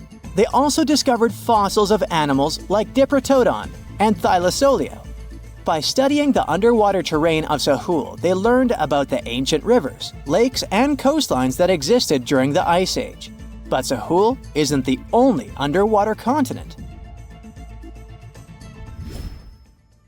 Sahul isn't the only hidden gem of Southeast Asia. Take Sundaland, a place made up of Sumatra, Java, Borneo, and some other islands. This place was crazy huge during the Ice Age, but now almost fully underwater. Almost, but not entirely. The parts above the ocean are teeming with life. If you like birds, check this place out. It has almost a fifth of the world's bird species. You can spot colorful birds like the Java hawk eagle and the Bali starling among the lush forests. It's also a home to a fourth of Earth's fish species. Sundaland's waters are a haven for marine life, even the most exotic animals like the Asian arowanas. It's also a treasure trove of flowers. That's where you can find Rafflesia and Titan arum, the world's largest flowers. This makes it very similar to Zealandia. Zealandia is a long, narrow piece of land about half the size of Australia. It broke from Antarctica about 100 million years ago. Just like Sundaland, it isn't fully underwater. 7% of it stayed above sea level. This sticking out little piece is what we now call New Zealand, along with Stewart Island and some smaller islands. These pieces of Zealandia are lush and warm. They're packed with volcanoes, mountain ranges, beautiful natural geysers, and hot springs. Local people, Maori, use these hot springs for cooking. People place corn, eggs, and vegetables in baskets and lower them directly in the hot springs. Sometimes they cook food in a pit oven using heated rocks. Another hidden world is known as Argoland. This mysterious landmass was once part of Australia, back when dinosaurs chilled around. It drove scientists crazy for decades. They knew it existed because it left a huge stretch on the ancient seafloor, the Argo Abyssal Plain. About 155 million years ago, it broke off from Australia, saying bye-bye. The continent drifted somewhere north, and when it reached Southeast Asia, it just vanished. Scientists had no idea where it went, but recently they finally found its remains. Turns out, poor Argoland's lower parts started drowning into the Sunda Trench, a horrifyingly deep oceanic pit. The Earth's crust sunk into the mantle. Meanwhile, the upper parts of Argoland were pushed upward, grabbing the younger rocks on land. Because of this, Argoland broke apart into a bunch of smaller pieces. These pieces formed parts of Borneo, Java, Sulawesi, and other regions. The remains are buried under Indonesia and Myanmar. Imagine a colossal landmass the size of Greenland, Greater Adria. Its journey began about 240 million years ago when it broke away from the supercontinent Gondwana. It started moving north, and after 100 million years of enjoying the warm seas, it suddenly crashed into Europe and shattered into pieces. Most of these pieces went deep into the Earth's mantle, but some were scraped off and became part of mountain ranges like the Alps. Today, the remnants of Greater Adria are scattered across more than 30 countries, from Spain to Iran. That's why they're hard to look for. Seychelles was also once part of Gondwana. Yep, these idyllic islands are sitting atop of the ancient continent. We know a lot about it because of its fascinating granite outcrops. 100 years ago, Alfred Wegener discovered continental drift, but no one believed him. These granite outcrops helped him prove that he's not crazy and that tectonic plates really are moving. The Seychelles broke off from India and Madagascar and eventually became a sad loner in the Indian Ocean. This probably happened because of some insanely active volcanoes in the Deccan Traps. But now, the islands are home to unique species both on land and in the coral reefs nearby. Mauritius broke off from India after the dinosaur wiping. Along its journey, it stretched into a long ribbon-like shape and also broke into pieces. Now it's all scattered beneath the Indian Ocean. Scientists stumbled upon this lost land by studying tiny ancient crystals called zircons. These zircons are like time capsules. They date back an astonishing 660 million to 2 billion years. That's even older than Mauritius itself. These ancient crystals hinted that there's another Atlantis somewhere nearby. Turns out there are hidden continents all around the world, and maybe we'll discover more of them in the future. When you think of an epic desert scene with blazing sun, endless dunes, and those magical little oases, you probably picture the legendary Sahara, right? But what if I tell you that 11,000 years ago, this vast expanse of hot sand looked totally different than it does today? Yeah, I don't know, I wasn't around then. But I'm told that back then, what we now call a desert was a lush paradise, brimming with lakes, rivers, grassy plains, and even woodsy forests. So, where did all this water go? There are many stories about the distant past of our planet when deserts were covered with jungles and forests. And then something happened, like changing climates or colossal earthquakes, and it all turned green lands into dunes. But how about a theory that Sahara became a desert because of humans and goats? The Sahara has seen its fair share of wet and dry drama throughout the ages, mostly thanks to little shifts in Earth's orbital tilt, causing variations in how much solar radiation hits the atmosphere. There were even times called the African humid periods, when the rain would pour in and transform the dry landscape into a bright green haven. But between 8,000 and 4,500 years ago, something really funky happened to this region. Certain areas went from humid to dry way too fast to explain it by just orbital changes. In the blink of an eye, the lush Sahara turned into the Sahara we know today. Now, if you ask scientists why it happened, they will tell you, oh, it's just poor parameterization of the data. Bet you didn't get it, did you? What? Well, right, let me translate it from scientific to common human. It means they really don't know the answer themselves, and they got a bunch of missing puzzle pieces. But as scientists sifted through ancient dirt and pollen samples, they spotted a quirky trend. Wherever there were pastoralists, also known as humans with their domesticated animals, the plant life seemed to shift. It was as if every time humans and their furry friends meandered through the greenery, they turned it into scrub and desert right behind them. Oops.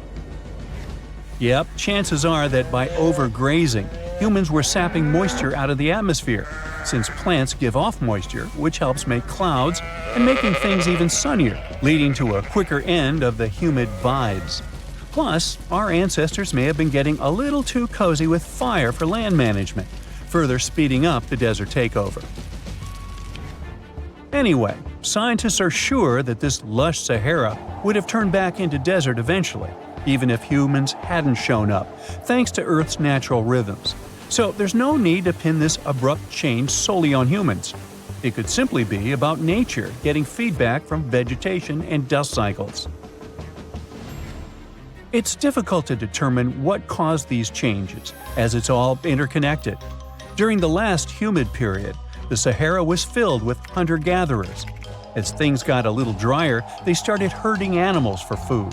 The weather pushed people to herd cattle. It's also possible that grazing sped up the landscape degradation. So, which came first, the chicken or the egg? Or in this case, the human or the cow? It's tough to tell with the evidence we have now. Now today, it's safe to say that water is no longer that big of a problem in the Sahara, even though it's a huge desert and the times of lush forests there are long gone. But technology's got us covered. For example, the Nubian Sandstone Aquifer System, the biggest underground water stash on the planet. It's nestled beneath the Sahara Desert's eastern edge and stretches across 4 northeastern African countries – Sudan, Chad, Libya, and Egypt, covering a whopping 770,000 square miles and holding around 36,000 square miles of groundwater. Just look at the pipes transported when it was being built. It's the world's largest irrigation project. No wonder it's feasible to thrive in the Sahara today. But imagine thriving in the Sahara Desert with just one water source. Sounds like a tough gig, right? But the ancient Garamantes did just that, surviving and even thriving for nearly 1,000 years without monsoons or rivers flowing to their desert paradise. These clever folks were the trendsetters of urban life in the sands, and even the Romans couldn't help but notice their genius. While many thought they were just desert-dwelling savages, the Garamantes were busy building an empire in one of the toughest climates on Earth. But how did they do that? Well, they got crafty and dug a whole bunch of underground tunnels to tap into a massive sandstone aquifer. They were literally squeezing every drop of life from under the dunes. But recently, research showed that the Garamantes weren't just hardworking, they were pretty lucky too. The Garamantes had an underground aquifer that brought water up to a hill where they built over 500 fagras, which are irrigation systems, some stretching as long as 2.5 miles. It was like sipping water through a straw, which let them irrigate their crops for nearly a century, especially since even a little rain would help recharge the system.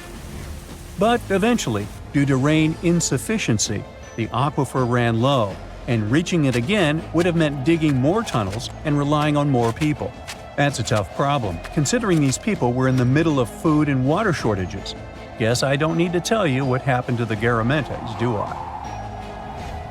The fall of the Garamentian culture might be linked to several factors. It may have been due to climate changes, or they may have simply used their water resources too much.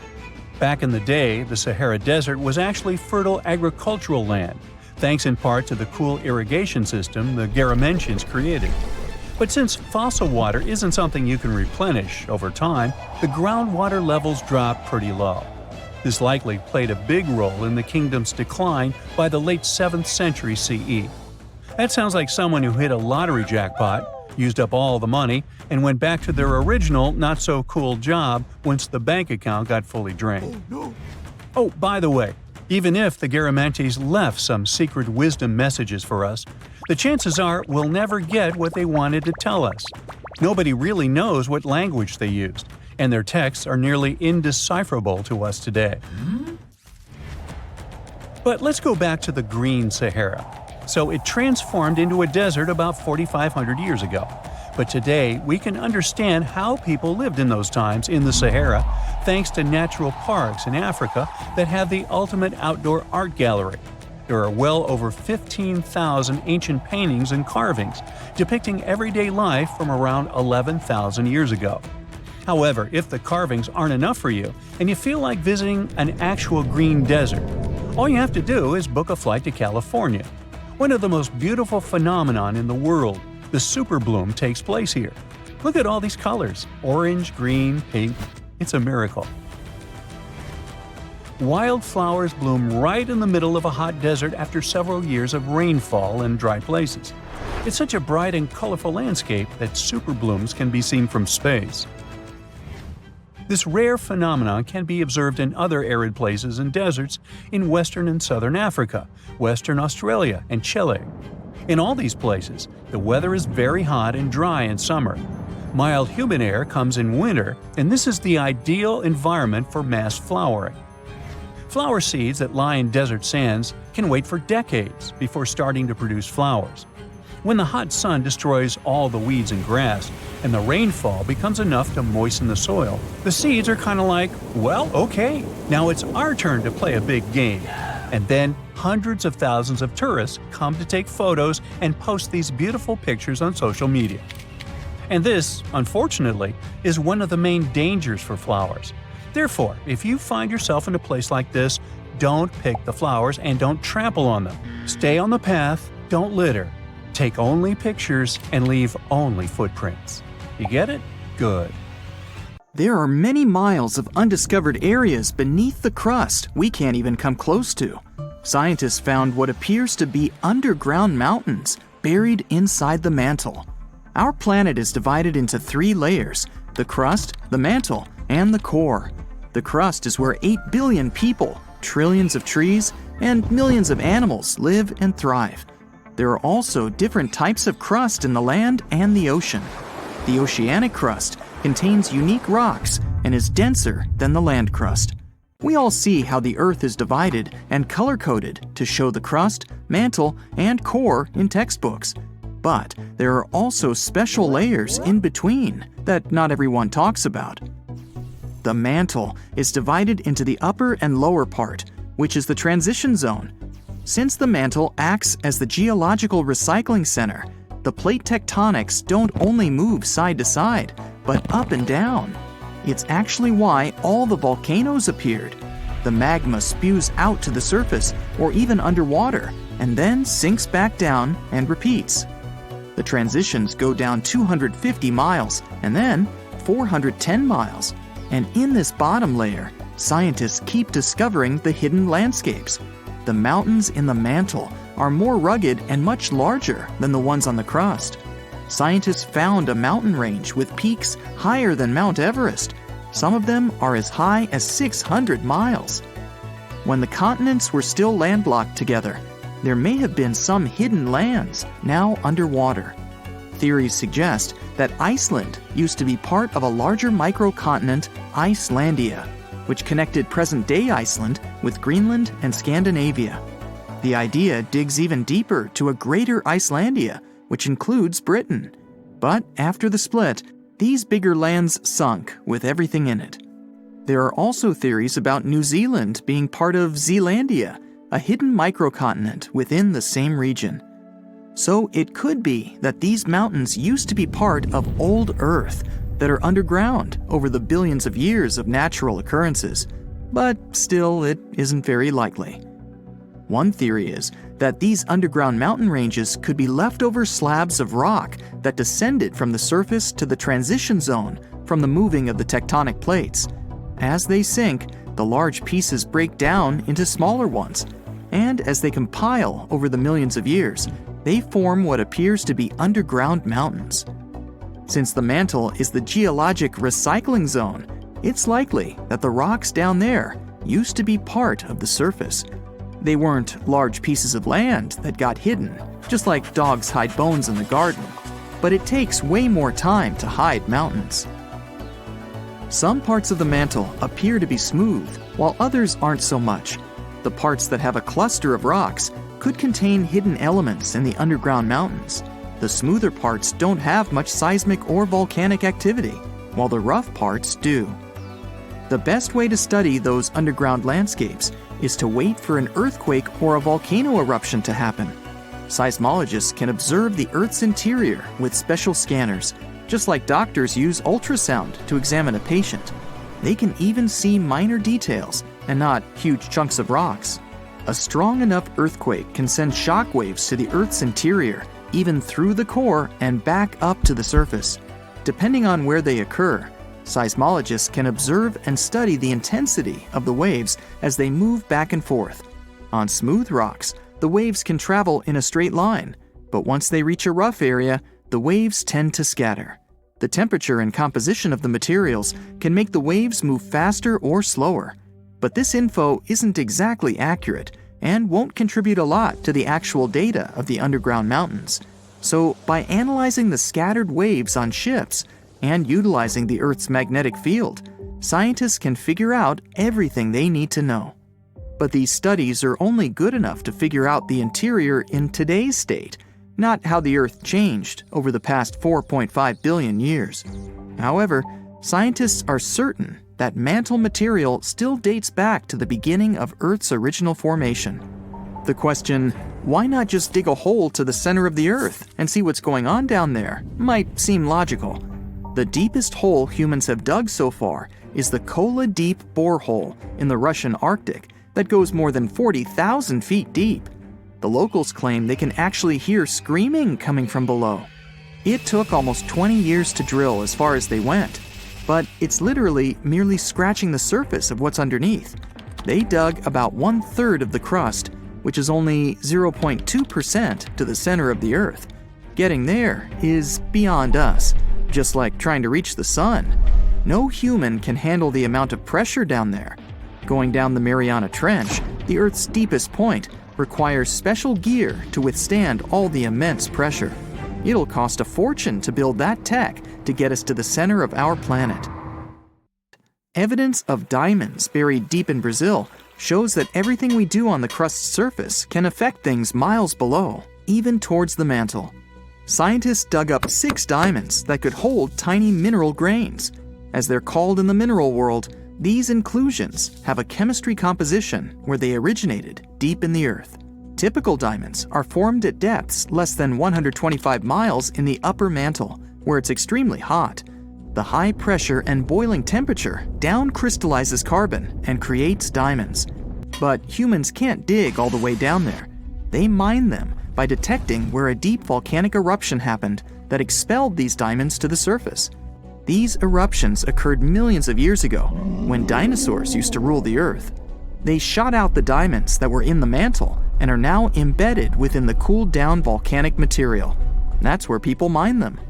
But these special diamonds found in Brazil originated from a much deeper point than usual, which can further help scientists study the depths of the Earth.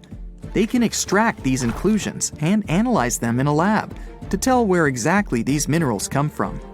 In the lab, scientists study inclusions, each just 15 to 40 microns wide, less than a quarter width of a human hair.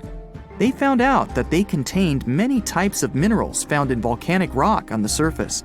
The carbon composition of the magma from the surface is much different than the ones deep in the Earth. What's crazy is that these diamonds with special inclusions can only be found 435 miles in the lower mantle.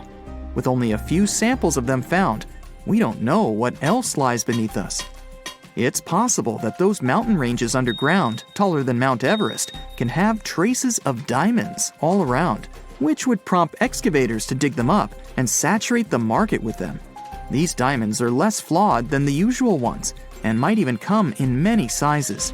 It's possible to see diamonds as large as a car or as small as a grain of rice. There might even be new diamonds with different chemical compositions than the ones we find near the surface. The largest diamond in the world is the Cullinan, which can fit in the palm of your hand. It weighs around 1.3 pounds and is 3,100 carats. It was found in 1905 in South Africa.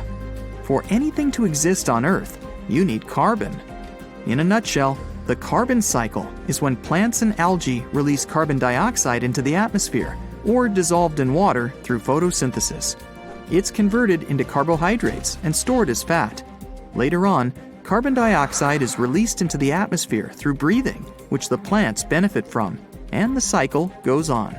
Scientists claim that there might even be a carbon cycle in Earth's interior. The oceanic crust has a lot of carbon sediment that could mix with the upper and lower mantle layer. But there still isn't enough evidence to support this. The deep diamonds might be the key to popping open that theory. Only time will tell. Hey, how do you feel about taking a trip back in time? We're diving into the history of the Amazon forest to unravel the mystery of its lost cities. Grab your bug spray and hop on. The Amazon forest is the world's largest rainforest. The environment there can be extremely challenging for human life. Yet, the legend goes that the Amazon has been home to sprawling settlements rich in unmeasurable wealth. Could that really be true? Or is that none other than a figment of our collective imagination? The legend of El Dorado might be the myth that started this whole thing. As European explorers began their excavations in American lands back in the 1500s, word got out of an Amazonian civilization that used to paint their leader in gold as an offering to higher powers. The legend of El Hombre Dorado, aka the Golden Man, began to quickly spread around Europe. Explorers got excited at the possibility of finding an infinite amount of gold somewhere deep within the Latin American jungle. And as you can imagine, expeditions to the continent began to multiply with each passing year. It didn't take long before explorers found this civilization. They were known as the Muisca people and were located in Colombia, near Lake Gudavia. The Muisca people had a tradition of painting their leader, aka the Zipa, from head to toe in gold. In a ceremonial gesture, the Zipa would swim into the river, spreading gold dust all over the lake. For the Muisca, this was their way of acknowledging and thanking the higher powers of the universe they believed in. When European explorers heard and witnessed this practice, they were amazed. For them, gold was used solely for commercial purposes as their main currency for trade. This made them think that the Muisca people must have stacks and stacks of gold hidden somewhere in the jungle for them to use it so abundantly. Well, that's how the legend of El Dorado was born. What was once the practice of El Hombre Dorado traveled on word of mouth until it became El Dorado, a fictional city that was most likely to hide piles of gold. The hunt for this city led Europeans to spend large amounts of money to scour the Amazon forest.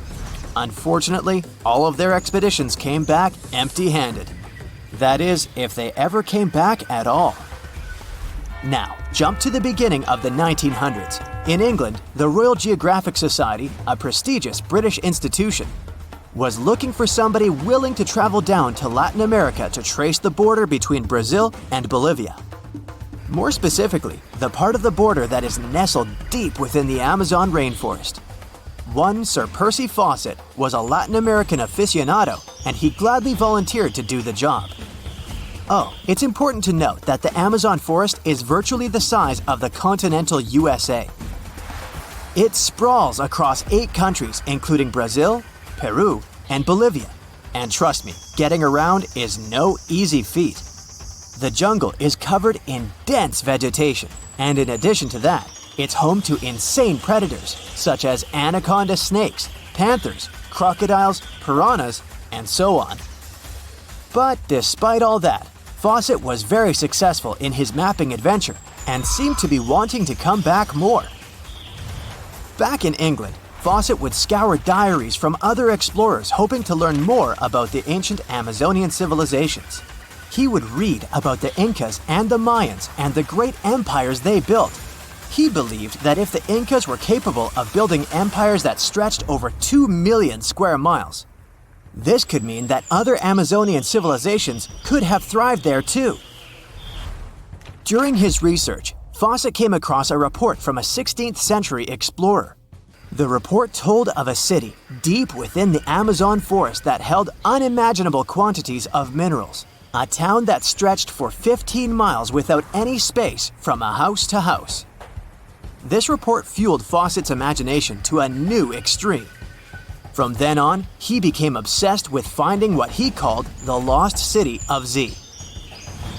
Over years, Fawcett searched the Amazon forest, usually looking for stone ruins that could possibly indicate human settlements.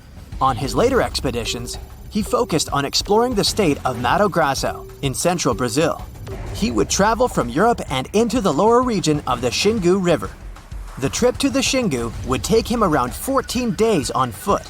Then, he would set sail in small wooden boats accompanied by local indigenous leaders that knew the region better than anyone. How he communicated with the indigenous population is still a mystery, since they only spoke in local dialects. Some scientists believe that this could have been the real reason why he never found the city. They believed he wasn't able to communicate what exactly he was looking for. And this was not his greatest difficulty.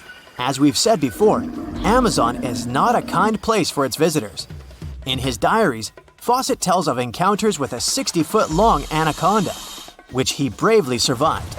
He writes of endless sleepless nights and waking up with his hands and feet swollen from mosquito bites. Some of his peers said he was invincible and tireless, but the day came during his 8th expedition when he didn't make it back home. Fawcett disappeared without leaving any trace behind. Some even suspect that he was close to reaching his lifelong goal. On the day of his disappearance, he sent an optimistic letter to his wife saying there was nothing to fear, and that he was setting out on a certain final search. Fawcett's failed attempt to find ruins seemed to support what had become a consensus among experts at the time, that this rainforest was too inhospitable to support large, complex societies, let alone cities. Experts were convinced that the Amazon's lost cities were nothing more than fiction. That is, until the 1960s, when modern research began to find evidence that suggested otherwise. Scientists discovered patches of extremely fertile soil. They called it Black Earth. And apparently, they found lots of it in the Amazon, especially alongside rivers. Further research even showed that such soil was created by human waste or the intentional burning of forests, which adds nutrients to the soil below, which could only mean bingo! The discovery of Black Earth was the evidence that large-scale agriculture was possible and probably did exist amidst the Amazon, confirming that settlements could have formed there after all. In the 1990s, along the Xingsu River in Brazil, a team of archaeologists from the University of Florida made a remarkable discovery. Working alongside local indigenous people, they found very long ditches. After mapping them, they realized that these ditches were a sign of a big settlement. They were remnants of carefully designed walls centered around a plaza. Some were roads that led to more settlements. In fact, just this part of the Amazon, about the size of New Jersey, was once a network of dozens of settlements that experts believe could have been home to at least 50,000 people between 1250 and 1650 CE.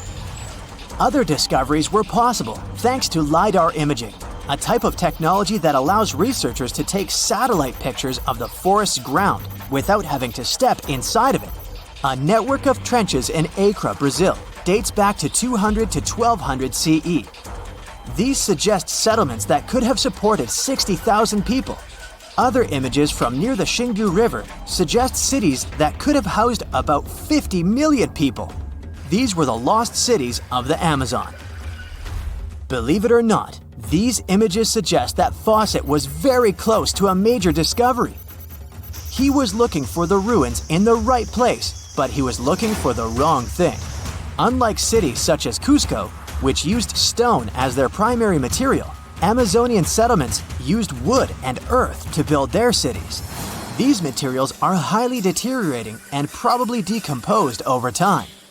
Finding them required a bit more technology than what Fawcett had available at his time.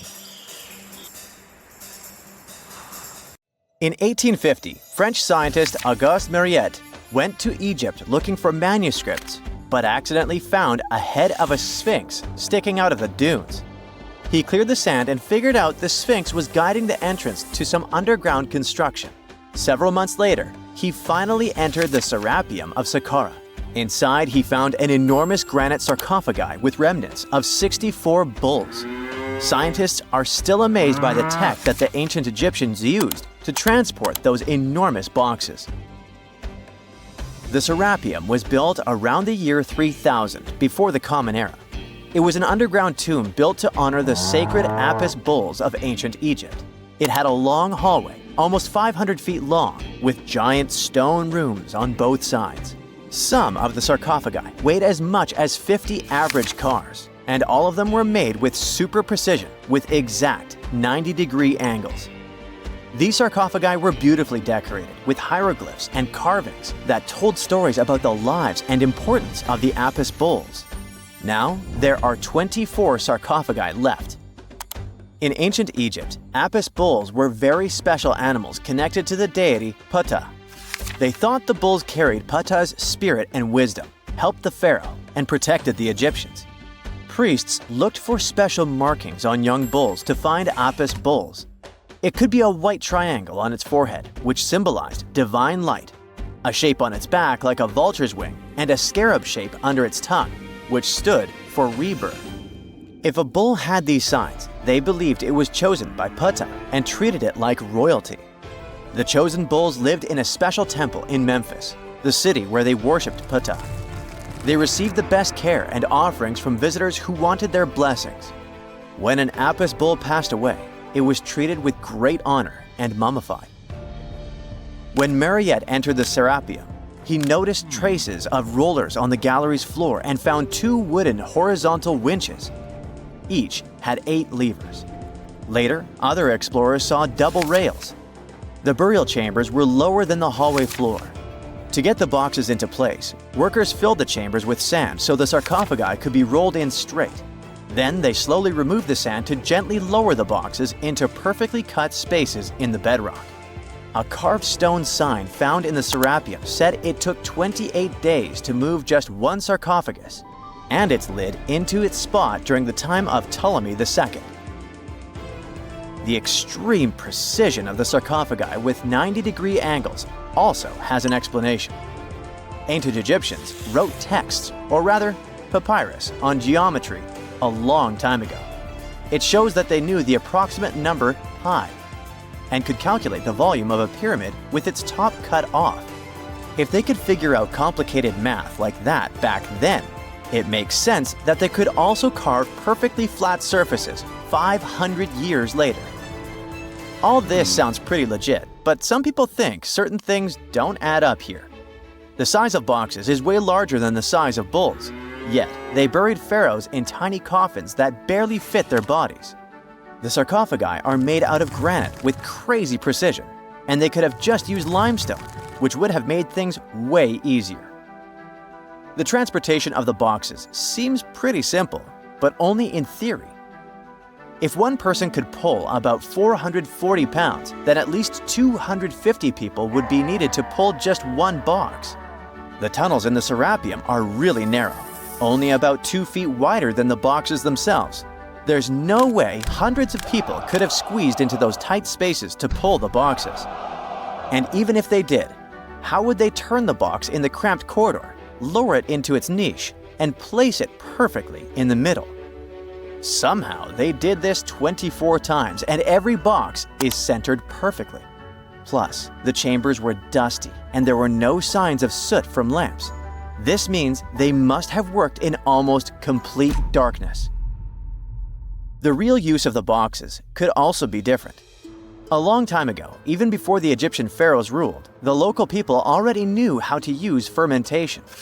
It happens when tiny organisms called yeast eat certain ingredients like starch and turn them into gas and ethanol.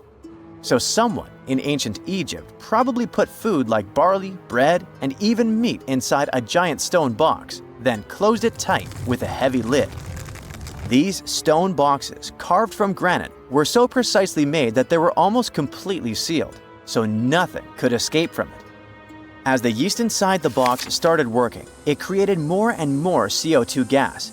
It built up pressure inside the box. The granite boxes were incredibly strong. They could handle more pressure than a car tire can hold. When granite was squeezed under such pressure, its crystals produced a tiny electric charge. This effect was possible because granite contains quartz, a material that reacts to pressure this way. The process also needed meat or animal parts, possibly to help the yeast grow better. Meat contains something called oleic acid, which yeast needs to keep growing and to survive the bad effects of the ethanol it produces. As the pressure inside the box kept growing, the combination of gases and electricity made these boxes not just ancient fridges, but powerful energy systems.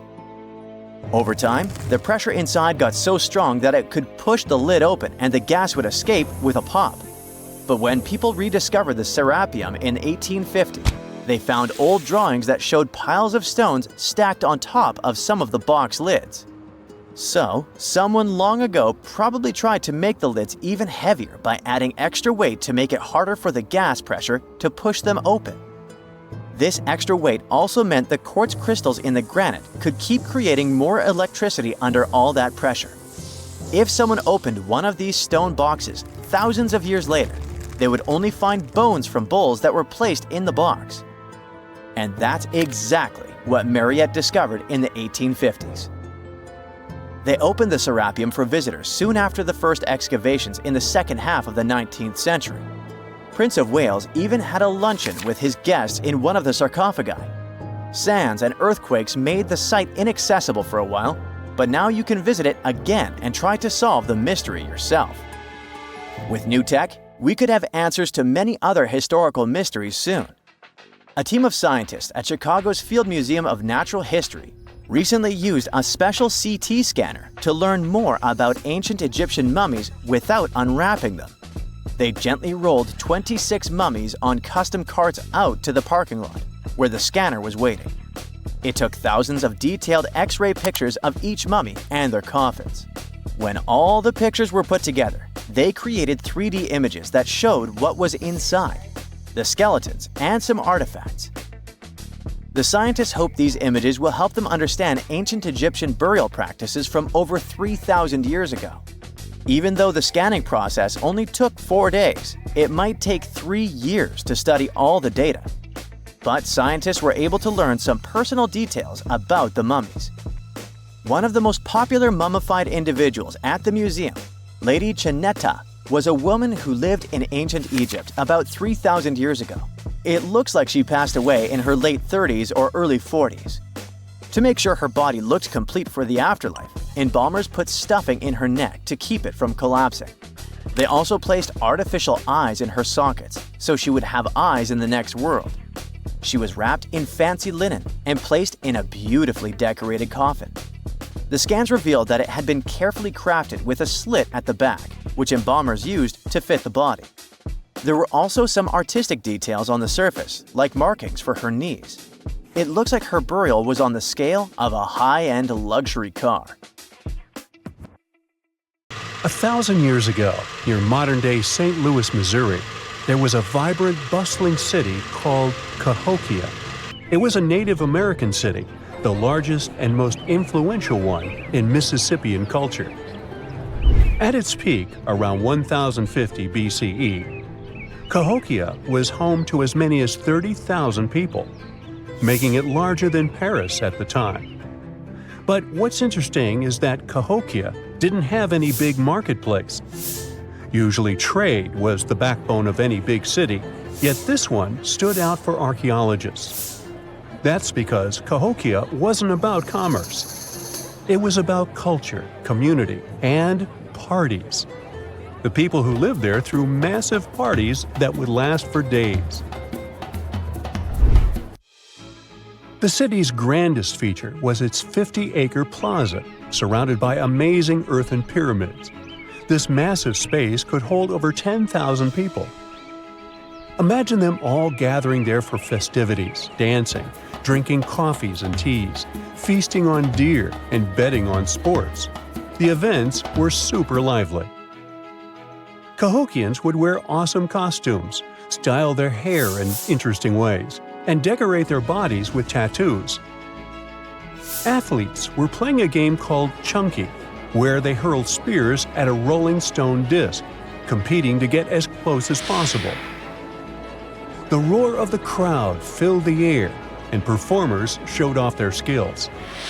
These celebrations were so wild, they left traces in history. After the parties ended, Cahokians cleaned up by tossing leftovers into pits. Archaeologists have uncovered these waste pits, and they were filled with food remains and pottery. One pit alone contained the remains of 2,000 deer, and that's from a single event. They also found traces of yaupon holly, a caffeinated plant that was traded from hundreds of miles away. This just shows how much effort and thought Cahokians put in their celebrations. Would you like to live in a city like this? But aside from all the fun and games, Cahokia was also deeply complex and spiritual.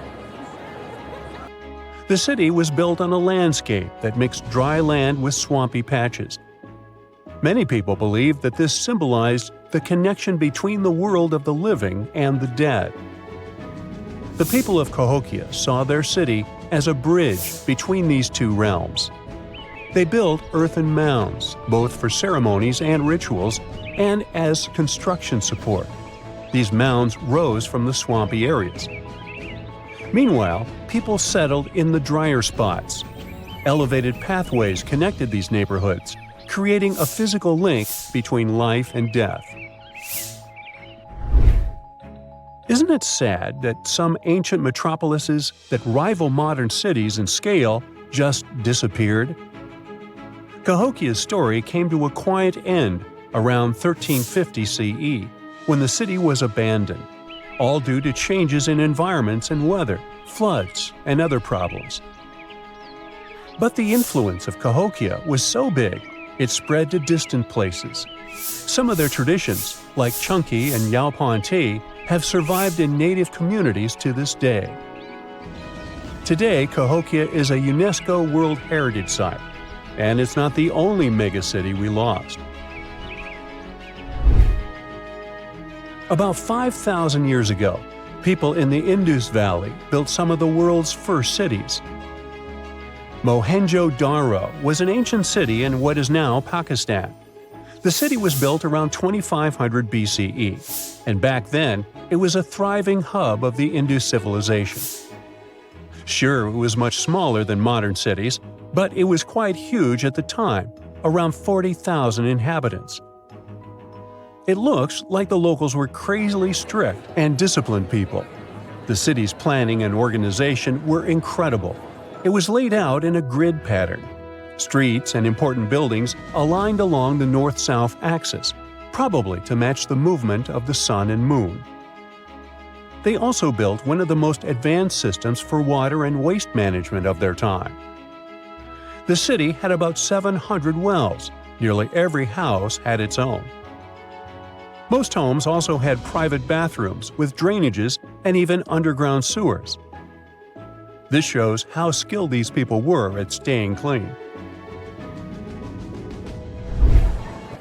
And with all this discipline, it looks like there were no kings, queens, or even a central government. They could still have some authority, like local elites or elected officials, just not a classic strict monarchy or religion. Instead, people there cared about simplicity and order. They basically managed themselves, having standardized ways of doing things, from the way tools and potteries were made to how they traded. Which is why, unlike many other cities, Mohenjo-daro didn't have grand palaces, temples, or monuments. Instead, they had public areas known as citadels. People gathered at citadels for rituals, meetings, and storage of grain. And it seems like this way of life worked perfectly. Scientists found some seals and weights, which means the economy was well regulated. Archaeologists found some intricate artifacts like ivory, lapis lazuli, carnelian beads, and gold jewelry. Another famous find is the small bronze statue known as the Dancing Girl, which was discovered in 1926. Mohenjo-daro wasn't poor at all. And they also pulled off some awesome buildings. Staying clean was clearly way more important to them than displays of wealth or power. So they created the Great Bath, one of the most famous structures in the city. It's a large, watertight pool built with baked bricks, perched on a mound of earth, being almost a religious place, the closest thing they had to a temple. Meanwhile, the city itself was built on a series of mounds. They grew taller over the centuries as people added new houses and structures. Why did the city fail? No one really knows. There's something mysterious about the sculptures archaeologists found. Many of them seemed intentionally broken. This means the city's later inhabitants, maybe invaders or something, destroyed them for some reason. Some scientists think that the Indus River may have shifted course, disrupting agriculture and trade. But there's no evidence of a flood or any big event like this. It just seems like, over time, the entire Indus civilization just gradually faded away. By 1900 BCE, the culture had shifted and didn't leave much behind. Let me tell you now about the ancient city of Kos, which is located where the modern town of Kos now stands in Greece. Imagine arriving by sea, and the first thing that hits you is the sheer grandeur of its agora, this massive public square built with stones in different colors, laid out on terraces that rise above you. It was one of the biggest in the ancient world, and it made a great impression on anyone approaching the city. This place has a rich history dating back to around 2300 to 2200 BCE. A long time ago, local folk gathered up from different parts of the island to form a new city in the northeast. People have lived there since the Bronze Age, and over time, it became a super important center of culture and trade. And no wonder, since it's right near a natural harbor.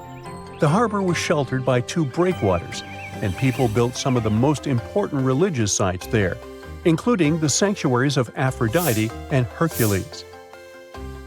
Kos wasn't just beautiful, though. It had some brilliant design. The whole city was laid out in a neat grid, with streets crossing each other at perfect right angles, literally looking almost like a modern city. Thanks to this, moving around was super easy, and the blocks, or insulae, were big enough to fit several large houses. Kos remained largely unchanged until the 6th century CE. Over time, it started gradually shrinking in size, confined within the walls of what is now the Chora neighborhood. Meanwhile, Palmyra was an ancient city built around a beautiful oasis sometime around the 3rd millennium BCE. Originally known as Tadmor, this city flourished as a major stop on the Silk Road, linking the Near East with Asia. It was a thriving center of trade and culture. They had a marketplace, assembly buildings, grand gates. In other words, this place was bustling with life. The city has been through many hands throughout its history, from the Byzantine to Arab caliphates, which is probably why it had some awesome architecture. An interesting blend of Greco-Roman, Persian, and Arabic vibes. The Temple of Bel, the Great Colonnade, and a Roman-style theater. But, like all the others, it decayed over time. Palmyra's importance faded, and by the early 1400s, it had been largely destroyed. But at least its ruins remain. Right now, they're a UNESCO World Heritage Site. It all happened in 1708. On June 8th, the Spanish galleon San Jose was going back home to Spain from the Caribbean. In total, there were 17 ships. The captain of the San Jose knew they were in for some trouble, as English ships were lurking in that area. He knew they would be after the treasure loaded on the ships. The price of the treasure from the New World was so astronomical that it could turn the course of historic events in Europe upside down. In order to be safe, the Spanish galleon was to reach Cartagena de Indias. It's where we have Colombia now. But sadly, other things were predestined for the San Jose. The 4 English ships appeared. The galleon couldn't just escape them. There was no choice but to turn around and fight. Then all the chaos started. Red flags showing that the battle started. Firing cannons, the smell of gunpowder. Nobody knows exactly how it all ended. As dusk fell, it was hard to see clearly what was happening. The only thing that remained in history was the sinking flagship San Jose. Then, silence. No wonder that San Jose, being the flagship, was the most strategically important galleon. She would carry an insane amount of precious metals, such as gold and silver, pearls, and gems, such as emeralds. All of that went to stay on the bottom of the ocean for the next 3 centuries. But how come this lost treasure got so legendary? First off, the financial estimates made by scientists shocked people. The ship reportedly carried 7 million to 12 million pesos. Let's translate that to today's money. Yeah, it may not be the wealth that Elon Musk has, but it's around $10 billion. With that money, you could treat yourself to a couple of private jets, a whole car park of Lamborghinis, and a posh mansion. And you'd still have a lot of money left. You may think it all must have gotten rusty, just like the bits and pieces found in the Titanic. But when it comes to gold, things work differently. The Titanic didn't carry gold, or at least not that much of it.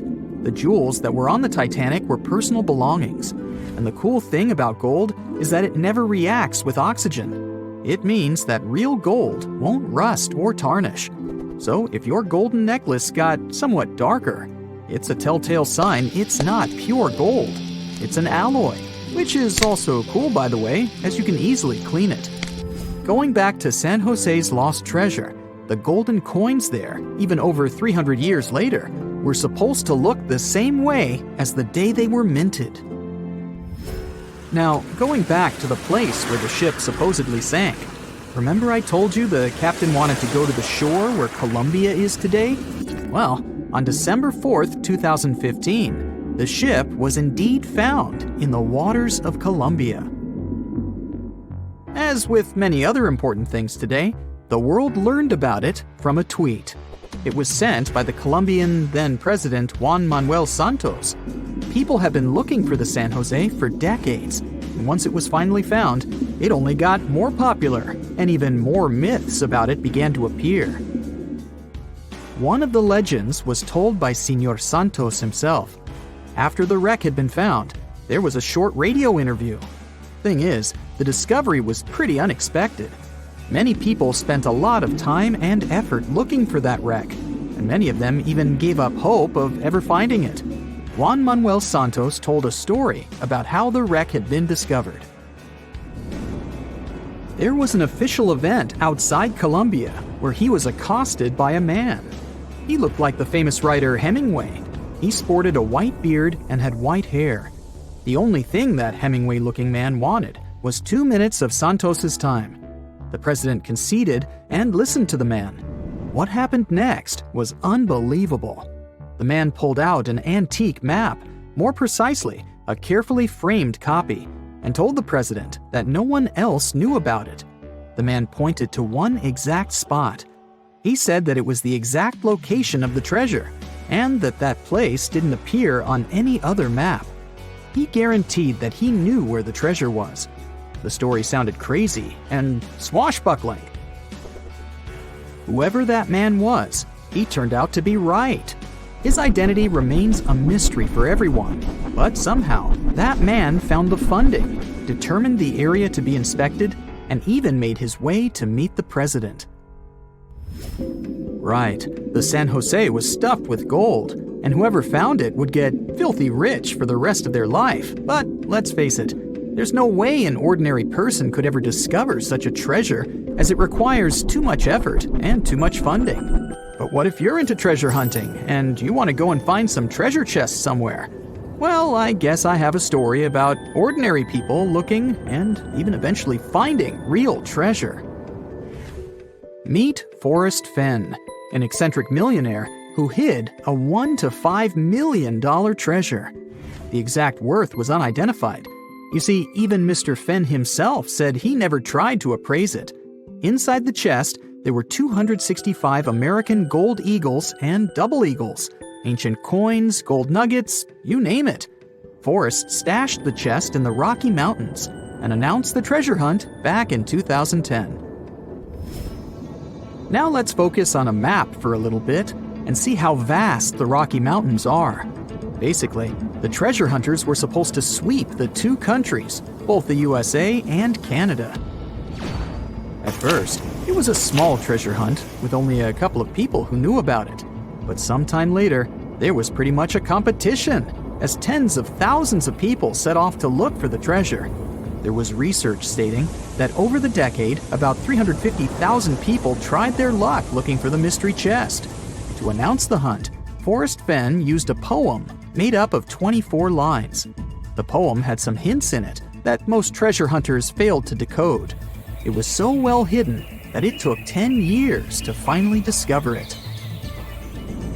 There was also a blog called Thrill of the Chase, and on June 6, 2020, Mr. Fenn finally posted the long-awaited news. The treasure had been found. Forrest himself admitted that anyone who read the instructions from the poem carefully could find the treasure. The poem created a lot of buzz on the internet, with many users trying to decode the 9 hints the poem had. Some of them even suggested the possible keys to decode the puzzle. Those speculations might have helped the person who eventually found the treasure. At first, even Forrest Fenn himself didn't know who cracked all the codes in the poem, made it through the dense forest, and retrieved the chest. The lucky finder preferred to stay anonymous, and all we initially knew was that it was a man from the eastern United States. The winner sent a photograph to Forrest Fenn, and thus the treasure hunt was officially over. Sometime later, though, he revealed himself. It was Jack Stewart, a former journalist and medical student. The treasure was hidden under a canopy of stars in a forest in the Rocky Mountains.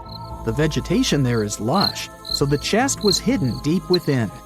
The chest had never been moved from the place where it was originally hidden. The exact location is still unknown, but we know that the treasure was hidden in Wyoming. Jack admitted that not all the advertised treasures were found in the chest. A small gold frog on a necklace and a Spanish emerald ring were missing. Forrest indeed found the frog in his collection and gave it to Stewart, but he failed to find the ring. The treasure hunt created by Forrest Fenn may seem extravagant, but he explained why he decided to start it. The only thing he claimed to have in mind was to give people some hope. There are many myths around arguably the greatest structure ever built by humans, the Great Wall of China. Some say it's so grand that it's visible from space. Others claim that you can see it from as far as the moon. Other theories suggest that the builders of the wall were left inside. Well, sorry to disappoint you, but all these impressive stories are just myths. But even with those stories busted, the Great Wall of China is an impressive and truly breathtaking structure. So let me tell you its true story. Today, China is one of the most populated countries in the world, counting as many as 1.4 billion residents. It's also one of the oldest nations in the world. It has 3,500 years of continuous written history, but the civilization existed long before that. There is a theory that while the European continent, for example, was most likely reached by humans from Africa, China wasn't populated by settlers that came from somewhere else. Some people believe that the Chinese civilization got formed from local Stone Age people who lived on the territory since the prehistoric period. So now, the Great Wall of China. It's truly big even by today's standard, stretching for over 13,000 miles. To imagine it better, it's almost 5 times the distance between New York and Los Angeles. Or even a bit greater than the distance between the North and South Poles. Even in modern times, people have never built anything close to this big. Of course, it didn't take a day to build the Great Wall of China. 2, keep going. In fact, the wall was being built for centuries. Maybe you know that ancient cities had walls around them to protect themselves from invaders. Yes, Chinese cities had them too. The first Chinese emperor united the country in 220 BCE and got a brilliant but very ambitious idea to turn all city walls into one big wall that would defend the country's border against attacks from the north. A trusted general directed the construction, enrolling a big group of workers, soldiers, commoners, and convicts. Back then, the wall was built of rammed earth and wood. In some places that were strategically important, the sections of the wall overlapped to provide maximum security. The walls were around 26 feet high on average. But the Great Wall didn't yet look like the construction we know today. Every next emperor would pick up the big wall project, strengthening and extending it, repairing, but also modernizing construction techniques. Some used bricks to build it. Others moved on to granite and marble blocks. Watchtowers and platforms weren't there from the beginning as well. They were added by Ming emperors. The watchtowers made it possible to communicate with other parts of the wall through smoke and fire messages. So, the wall is quite inconsistent in terms of material, but it only adds more charm to the construction and shows how much effort and time it took. The reasons why some parts of the wall have been standing for centuries and are still in good condition is glutinous rice flour.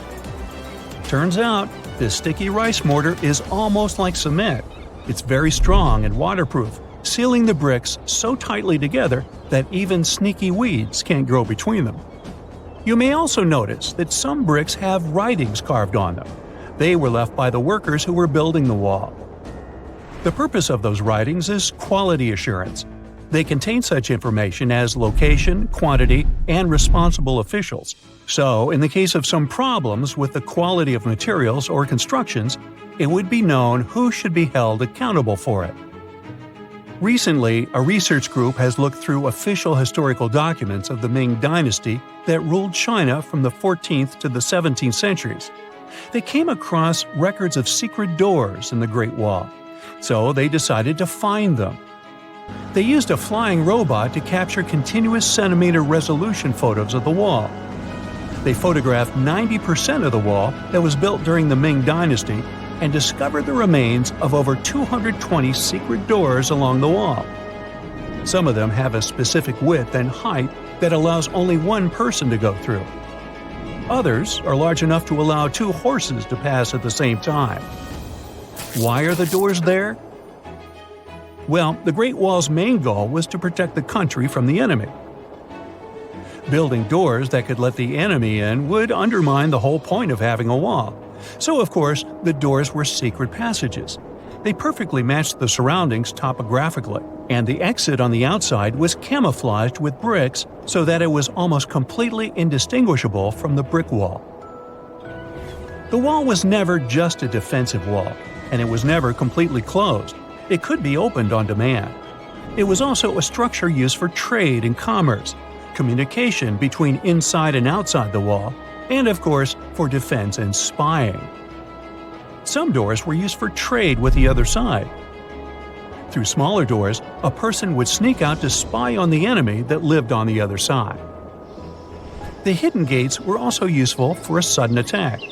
As you remember, some gates were camouflaged with brick on the outside.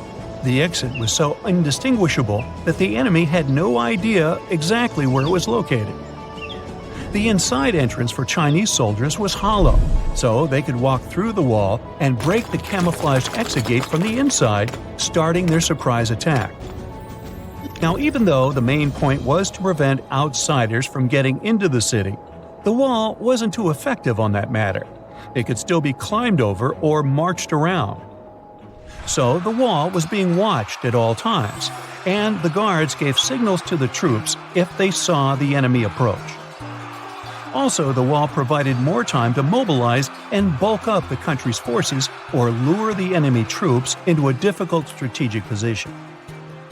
The construction stopped at the end of the 19th century. The wall lost its strategic and military importance due to technological advances. Over the centuries to today, only 8% of the Great Wall is in good condition, and the rest is damaged. Also, around 1/3 of the wall has disappeared without a trace, due to both natural erosion and human damage. I guess you could say it's now just a pretty good wall. As you remember, the first parts of the wall were built out of rammed earth and wood. These are not the most unfailing materials if we're talking about thousands of years. Also, destructive farming methods have turned large areas into a desert and contributed to erosion. Also, many bricks were taken away from the wall in the last century to be used in building farms and houses. The wall is being deconstructed stone by stone even today, but this time by tourists. Quite a few of them take a stone as a souvenir.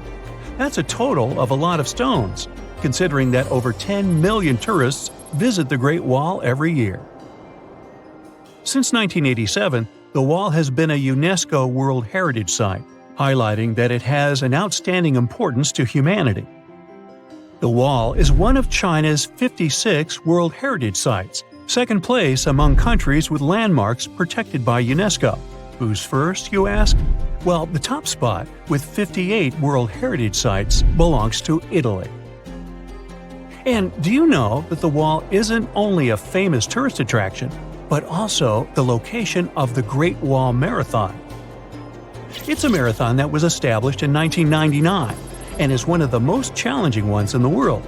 You guessed right, people run along the wall, including all the steps. There are 3 distances, so that participants can run a full marathon that is 26 miles, a half marathon that's 13 miles, or just have a fun run of 5 miles. Summers in the Middle East get so hot that they change the landscape dramatically and make entire cities resurface from the past. That's what happened in 2018 when the city built by a mysterious empire on the Tigris River was finally released from its water trap. Archaeologists rushed to the location as they didn't want to miss a rare chance to excavate the site and learn more about the history of the place.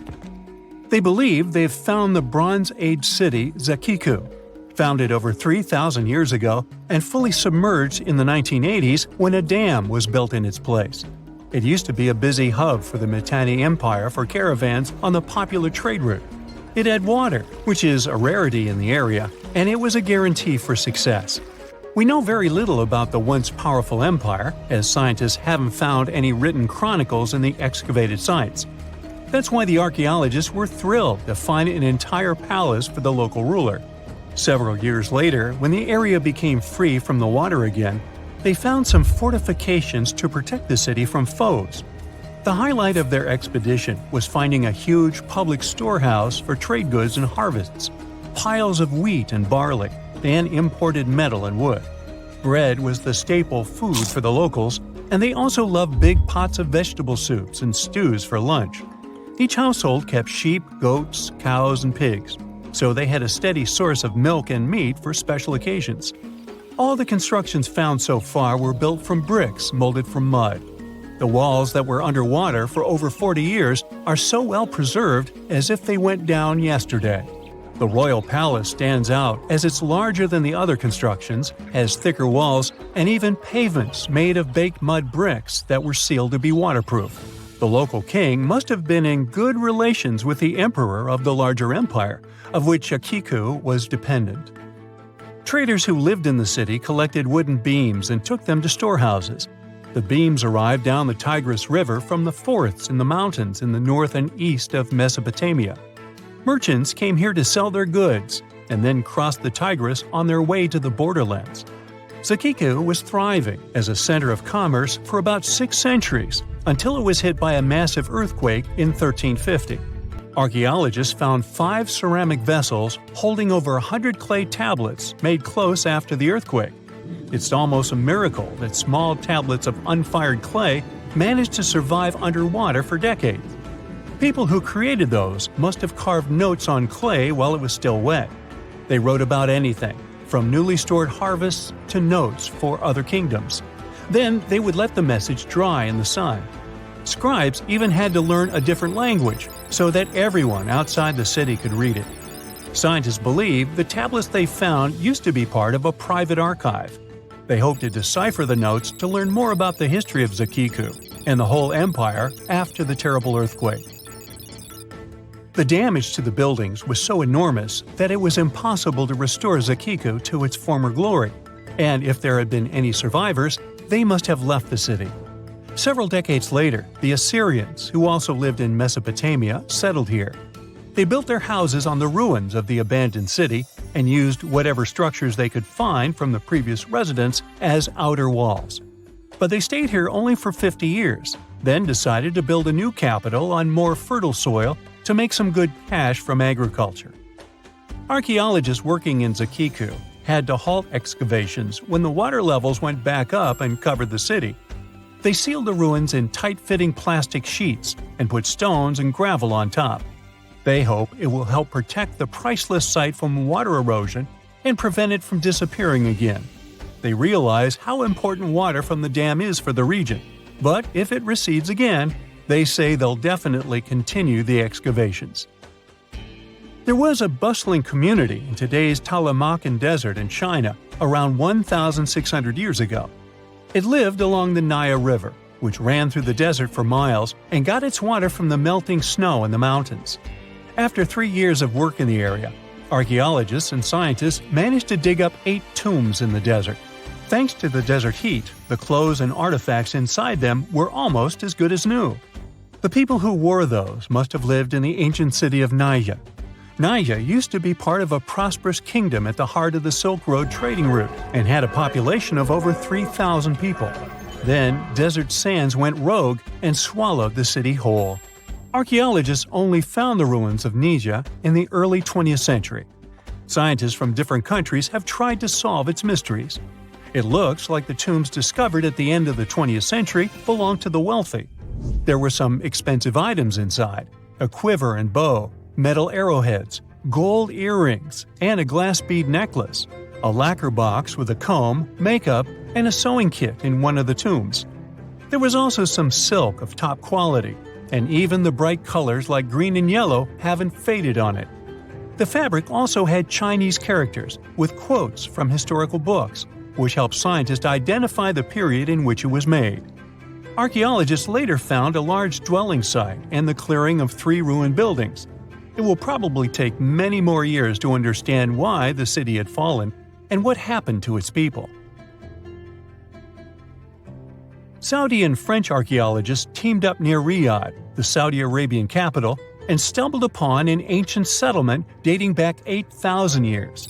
The scientists used all sorts of cool tech, like laser scanning, drones, and aerial photography, to unearth this Neolithic-era gem. They found the settlement in a local archaeological hotspot. Among the treasures they uncovered were a stone temple, remnants of an altar, and over 2,000 graves. All these finds tell us about ancient practices and rituals. The team also found the foundations of 4 massive buildings, corner towers, and open-air courtyards, all with underground reservoirs to store water for agricultural use. There was also a smart irrigation system with canals and cisterns, which let the city thrive in one of the driest deserts in the world. Rock drawings etched into the nearby mountain depicted the daily life of the locals. The excavations have been going on in the area for over 40 years, and scientists still keep finding new artifacts to answer more of their questions.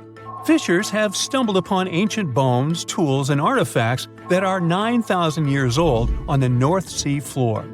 British and Dutch archaeologists and paleontologists rushed to see the finds as they were hoping it could be evidence of the submerged Doggerland. And they weren't disappointed. There were even perfect sets of footprints left by Mesolithic people who lived here. 12,000 years ago, during the last major ice age, the British Isles weren't islands at all. There was a landmass made of many hills, marshlands, and dense forests that connected them to the European continent. That landmass was Doggerland, where a prehistoric hunter-gatherer society lived and thrived. But then, the sea level started going up at the speed of 3 to 6 feet a century as glaciers were slowly but surely melting. The locals had to move to areas that today belong to England and the Netherlands. Experts decided to learn more about the history of Doggerland, using data from oil companies working in the North Sea. So far, they've created digital models of what the area of 18,000 square miles might have looked like before it vanished beneath the waves. They still need to analyze samples of ancient insects and plants and the DNA of animals to get a full picture. Most people know that pyramids were built as grand tombs for the pharaohs, designed to ensure they had a smooth journey to the afterlife. The Great Pyramid of Giza, for instance, was constructed for the pharaoh Khufu. But what most people don't know is that this whole pyramid building trend started right here with the step pyramid of Djoser about 4,700 years ago. This massive structure was built for Pharaoh Djoser, a ruler from Egypt's 3rd dynasty. It rises 7 layers high above the ground and stands about 200 feet tall. We think of it today as a phenomenal architectural project, but for ancient Egyptians, the step pyramid of Djoser turned out to be more like a massive experiment, a trial run, if you will, to perfect their building skills before they moved on to even more ambitious pyramids. Reaching new heights is super exciting, but the real mystery is what is going on below the ground. In this pyramid's underground labyrinth, there is a network of tunnels stretching about 3.5 miles long. And some researchers believe these tunnels might have been part of a sophisticated water system that could completely change what we think about pyramid construction. Let's talk about this massive complex located in Saqqara. Surrounding the pyramid, there's what's known as a dry moat, a continuous trench that is up to 164 feet wide and almost 2 miles long. It forms a sort of rectangular shape around the pyramid. This trench has an average depth of about 65 feet. Now, if you were to add up all the earth and rock they dug out to create this moat, it would be about 10 times the volume of the step pyramid itself. For the longest time, people just assumed this trench was nothing more than a huge quarry, a place where they dug up stone and clay to build the step pyramid. Makes sense, right? But when you take a closer look, it doesn't add up. The trench is too narrow and deep to be practical for mining, and its layout doesn't match anything we know about ancient Egyptian quarrying methods. Plus, some sections of the trench are actually covered with a rocky ceiling, which would have made it nearly impossible to use as a quarry. Another theory suggests that the dry moat had some kind of spiritual significance. Maybe it was a sacred place, where souls of nobles gathered to serve the late king in the afterlife. There are even niches in the walls that work as a hint at this spiritual function. But most researchers believe that this purpose likely developed much later, long after the complex was built for Djoser. So, what was the moat really designed for? In 2020, a researcher came up with a pretty intriguing idea. It is possible that this trench was actually designed to collect and manage water, especially after heavy rainfalls. Now, that makes sense when you consider the location. The moat sits in an area that could easily have been flooded by runoff water from nearby plains. This could also explain why the trench wasn't used for new graves until much later when the climate became drier and less prone to flooding. The story becomes even more intriguing, as this trench appears to be part of a larger, more complex hydraulic system within the Djoser complex. It is like the trench has several compartments, carefully carved out of the rock and connected by tunnels. These compartments likely served as a part of a water treatment system, where water would flow from one compartment to the next, getting cleaner as it moved along. Now, here is where things start to tie into the pyramid itself. The Djoser complex has a series of underground shafts, and some researchers think that water from the moat's deep trench might have been used to power a hydraulic lift system, and this giant water-powered elevator could have been used to raise the heavy stones needed to build the pyramid. It worked like a volcano, but instead of lava, water did the heavy lifting. Imagine a big deep hole in the ground at the center of the pyramid site. Inside this hole, there was a huge wooden platform, kind of like a giant raft that could move up and down. When the workers wanted to lift a heavy stone, they would fill the hole with water. As the water rose, the wooden platform started to float up, carrying the stone with it, almost like a giant water-powered elevator. When the stone reached the right height, the workers slid it off the platform and onto the pyramid. The idea is that water from the deep trench, after being cleaned and filtered, would flow into these shafts. A massive float, possibly made of wood, would then rise as the water filled the shaft, lifting the stones up to where they were needed for construction. Once the stone was in place, they'd let the water out, lowering the platform back down to the bottom, ready to lift the next stone. This fancy hydraulic lift system could have been a game changer, making the whole building process a lot faster and more efficient without using a lot of workforce. It is like the ancient Egyptians were already embracing the whole idea of work smarter, not harder. But of course, not everyone is on board with this theory. Some experts argue that the area where the step pyramid of Djoser was built couldn't have held enough water from occasional rains to maintain such a fancy hydraulic system. The main theory suggests that, in the past, there might have been some kind of lake nearby that would have filled up after a period of rain, and this lake could have supplied water to the complex's hydraulic system. But there is no mention of such a lake in any ancient Egyptian writings. So it might be more of a what-if situation than a reality. And then there's the issue of the hard work itself.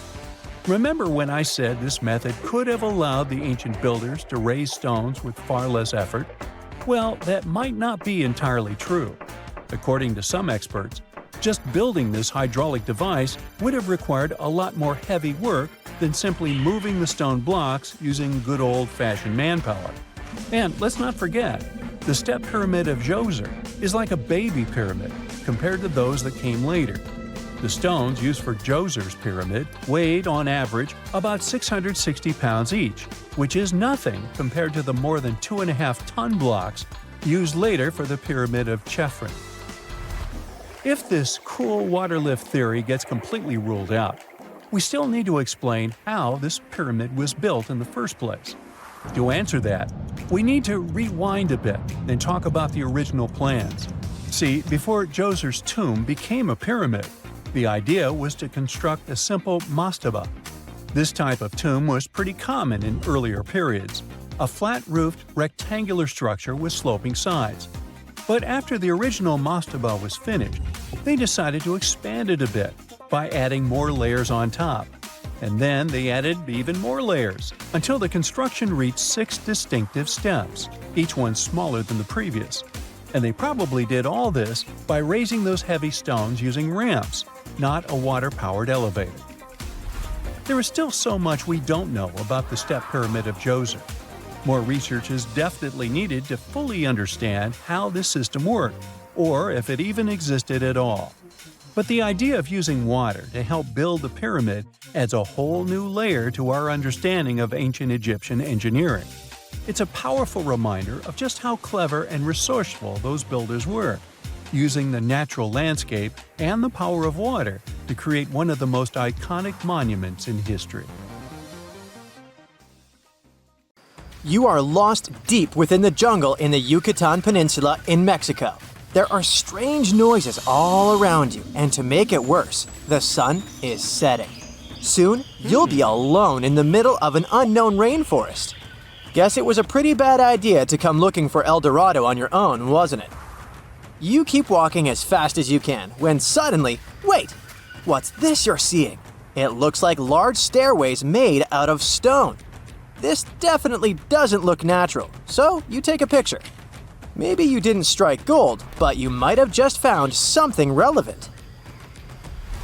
Congratulations! You found Akhumtun, a long-lost Mayan city, hidden 37 miles into the jungle. The name literally translates to stone column. Stone was probably in at the time, so these guys used a lot of it to build their pyramids, houses, and even ball courts. If you ever thought that Europeans invented ball games, think twice. Mayans loved to play ball games for recreational purposes. Akhumtun is part of a series of other long-lost Mayan cities that are being discovered with the help of new technology nowadays. We'll talk more about the other ones in a jiffy. Perhaps the biggest surprise of this one is that it was surrounded by wetlands, which is why the city was built on high ground. The city was monumental, covering an area of over 120 acres.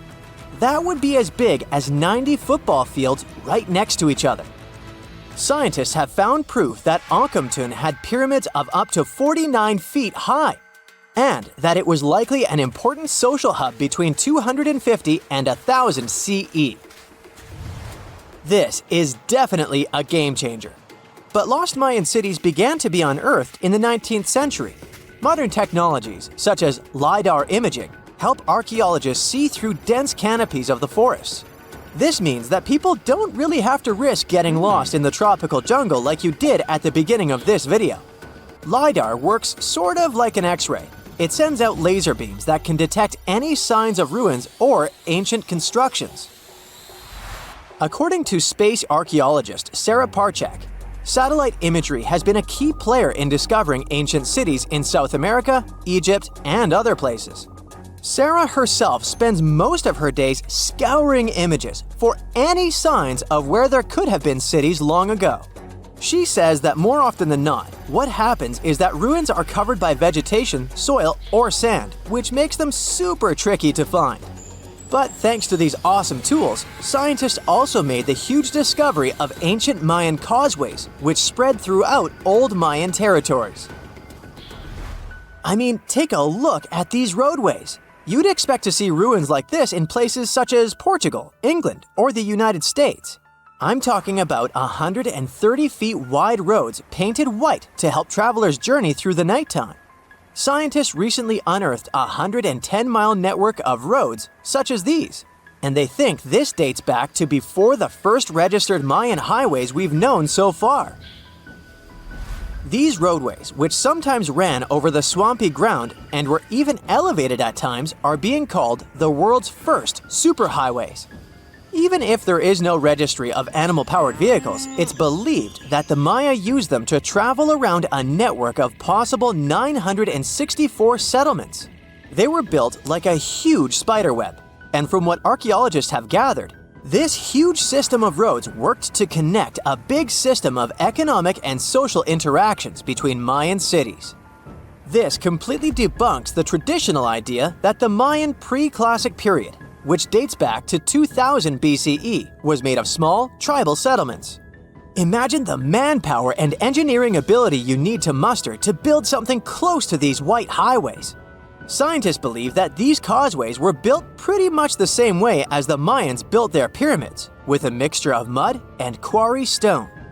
Oh, and using several layers of limestone to make them white. That's pretty cool, right? But let's take a few steps back for a moment to get some context. The Mayans were one of the biggest pre-Columbian civilizations living in the Americas. Until now, experts believe that at its apex, the Mayan civilization consisted of over 40 cities with a population of millions of people. That's a lot of folks. Their civilization spanned Mexico's Yucatan Peninsula, Guatemala, and Belize. And they survived mainly on agriculture. The thing is, the Yucatan Peninsula was an extremely difficult place to grow crops. So the Mayans had to develop a complex irrigation system in most of their cities. They built a series of ceremonial buildings, pyramids, and plazas. The Mayans might have been keen pyramid builders, but they also developed an advanced astronomical system.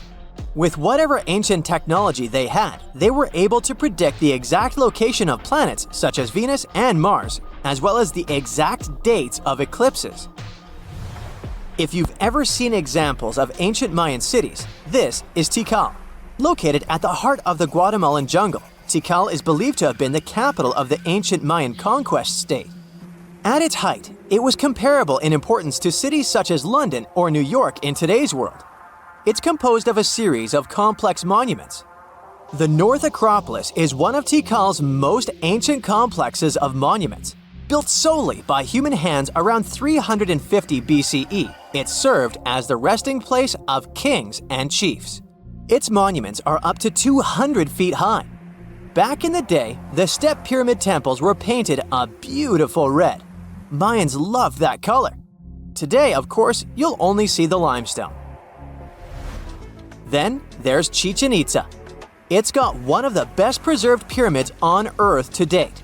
Located in Mexico's Yucatan state, this Mayan city is well over 1,500 years old. At its peak, it was home to 35,000 people. The site covers 4 square miles of land. The highlight is El Castillo, a tremendous step-like temple standing 80 feet above ground. Its most peculiar feature is that it has 91 steps up each of its 4 sides, including the upper platform, which makes for 365 steps, the same number of days as the solar year. You can see that these folks were a pretty big deal, huh? That's why nobody can really understand what happened to them. There's a big lack of evidence on the decline of this almighty empire. What could have been the cause of their demise? Was it a drought? New research in 2017 did bring some new discoveries into the mix.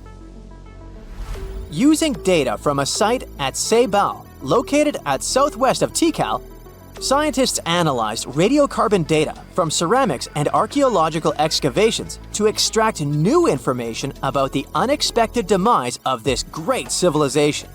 The information shows that instead of a sudden collapse, the Mayans most likely fell in waves of social instability and political crises. These events are believed to have deteriorated Mayan city centers and began causing the dispersion of the Mayan population. It's hard to pinpoint the exact causes, though. But hey, recent discoveries are shedding a big light on humanity's past. Not only about the Mayan Empire, but about other long-lost civilizations of South America. A major recent discovery in Brazil was done using satellite imaging technology and is also shocking scientists. Some images from near the Xingu River, also in the Amazon, suggest that cities of millions of people might have existed inside the jungle, way before our modern civilization ever existed. I mean, if this doesn't shock you, I don't know what will. Satellite imagery also detected a network of trenches dating back to 200 and 1200 CE in the Bolivian Amazon forest. These proofs suggest settlements that could have supported around 60,000 people right in the middle of the Amazon forest. When researchers from the University of Florida went on ground to check the satellite information, they were shocked to find several mounds that were accompanied by ditches and geoglyphs. Archaeologists also found remnants of carefully designed walls centered around plazas, much like the type of construction done by the ancient Mayans.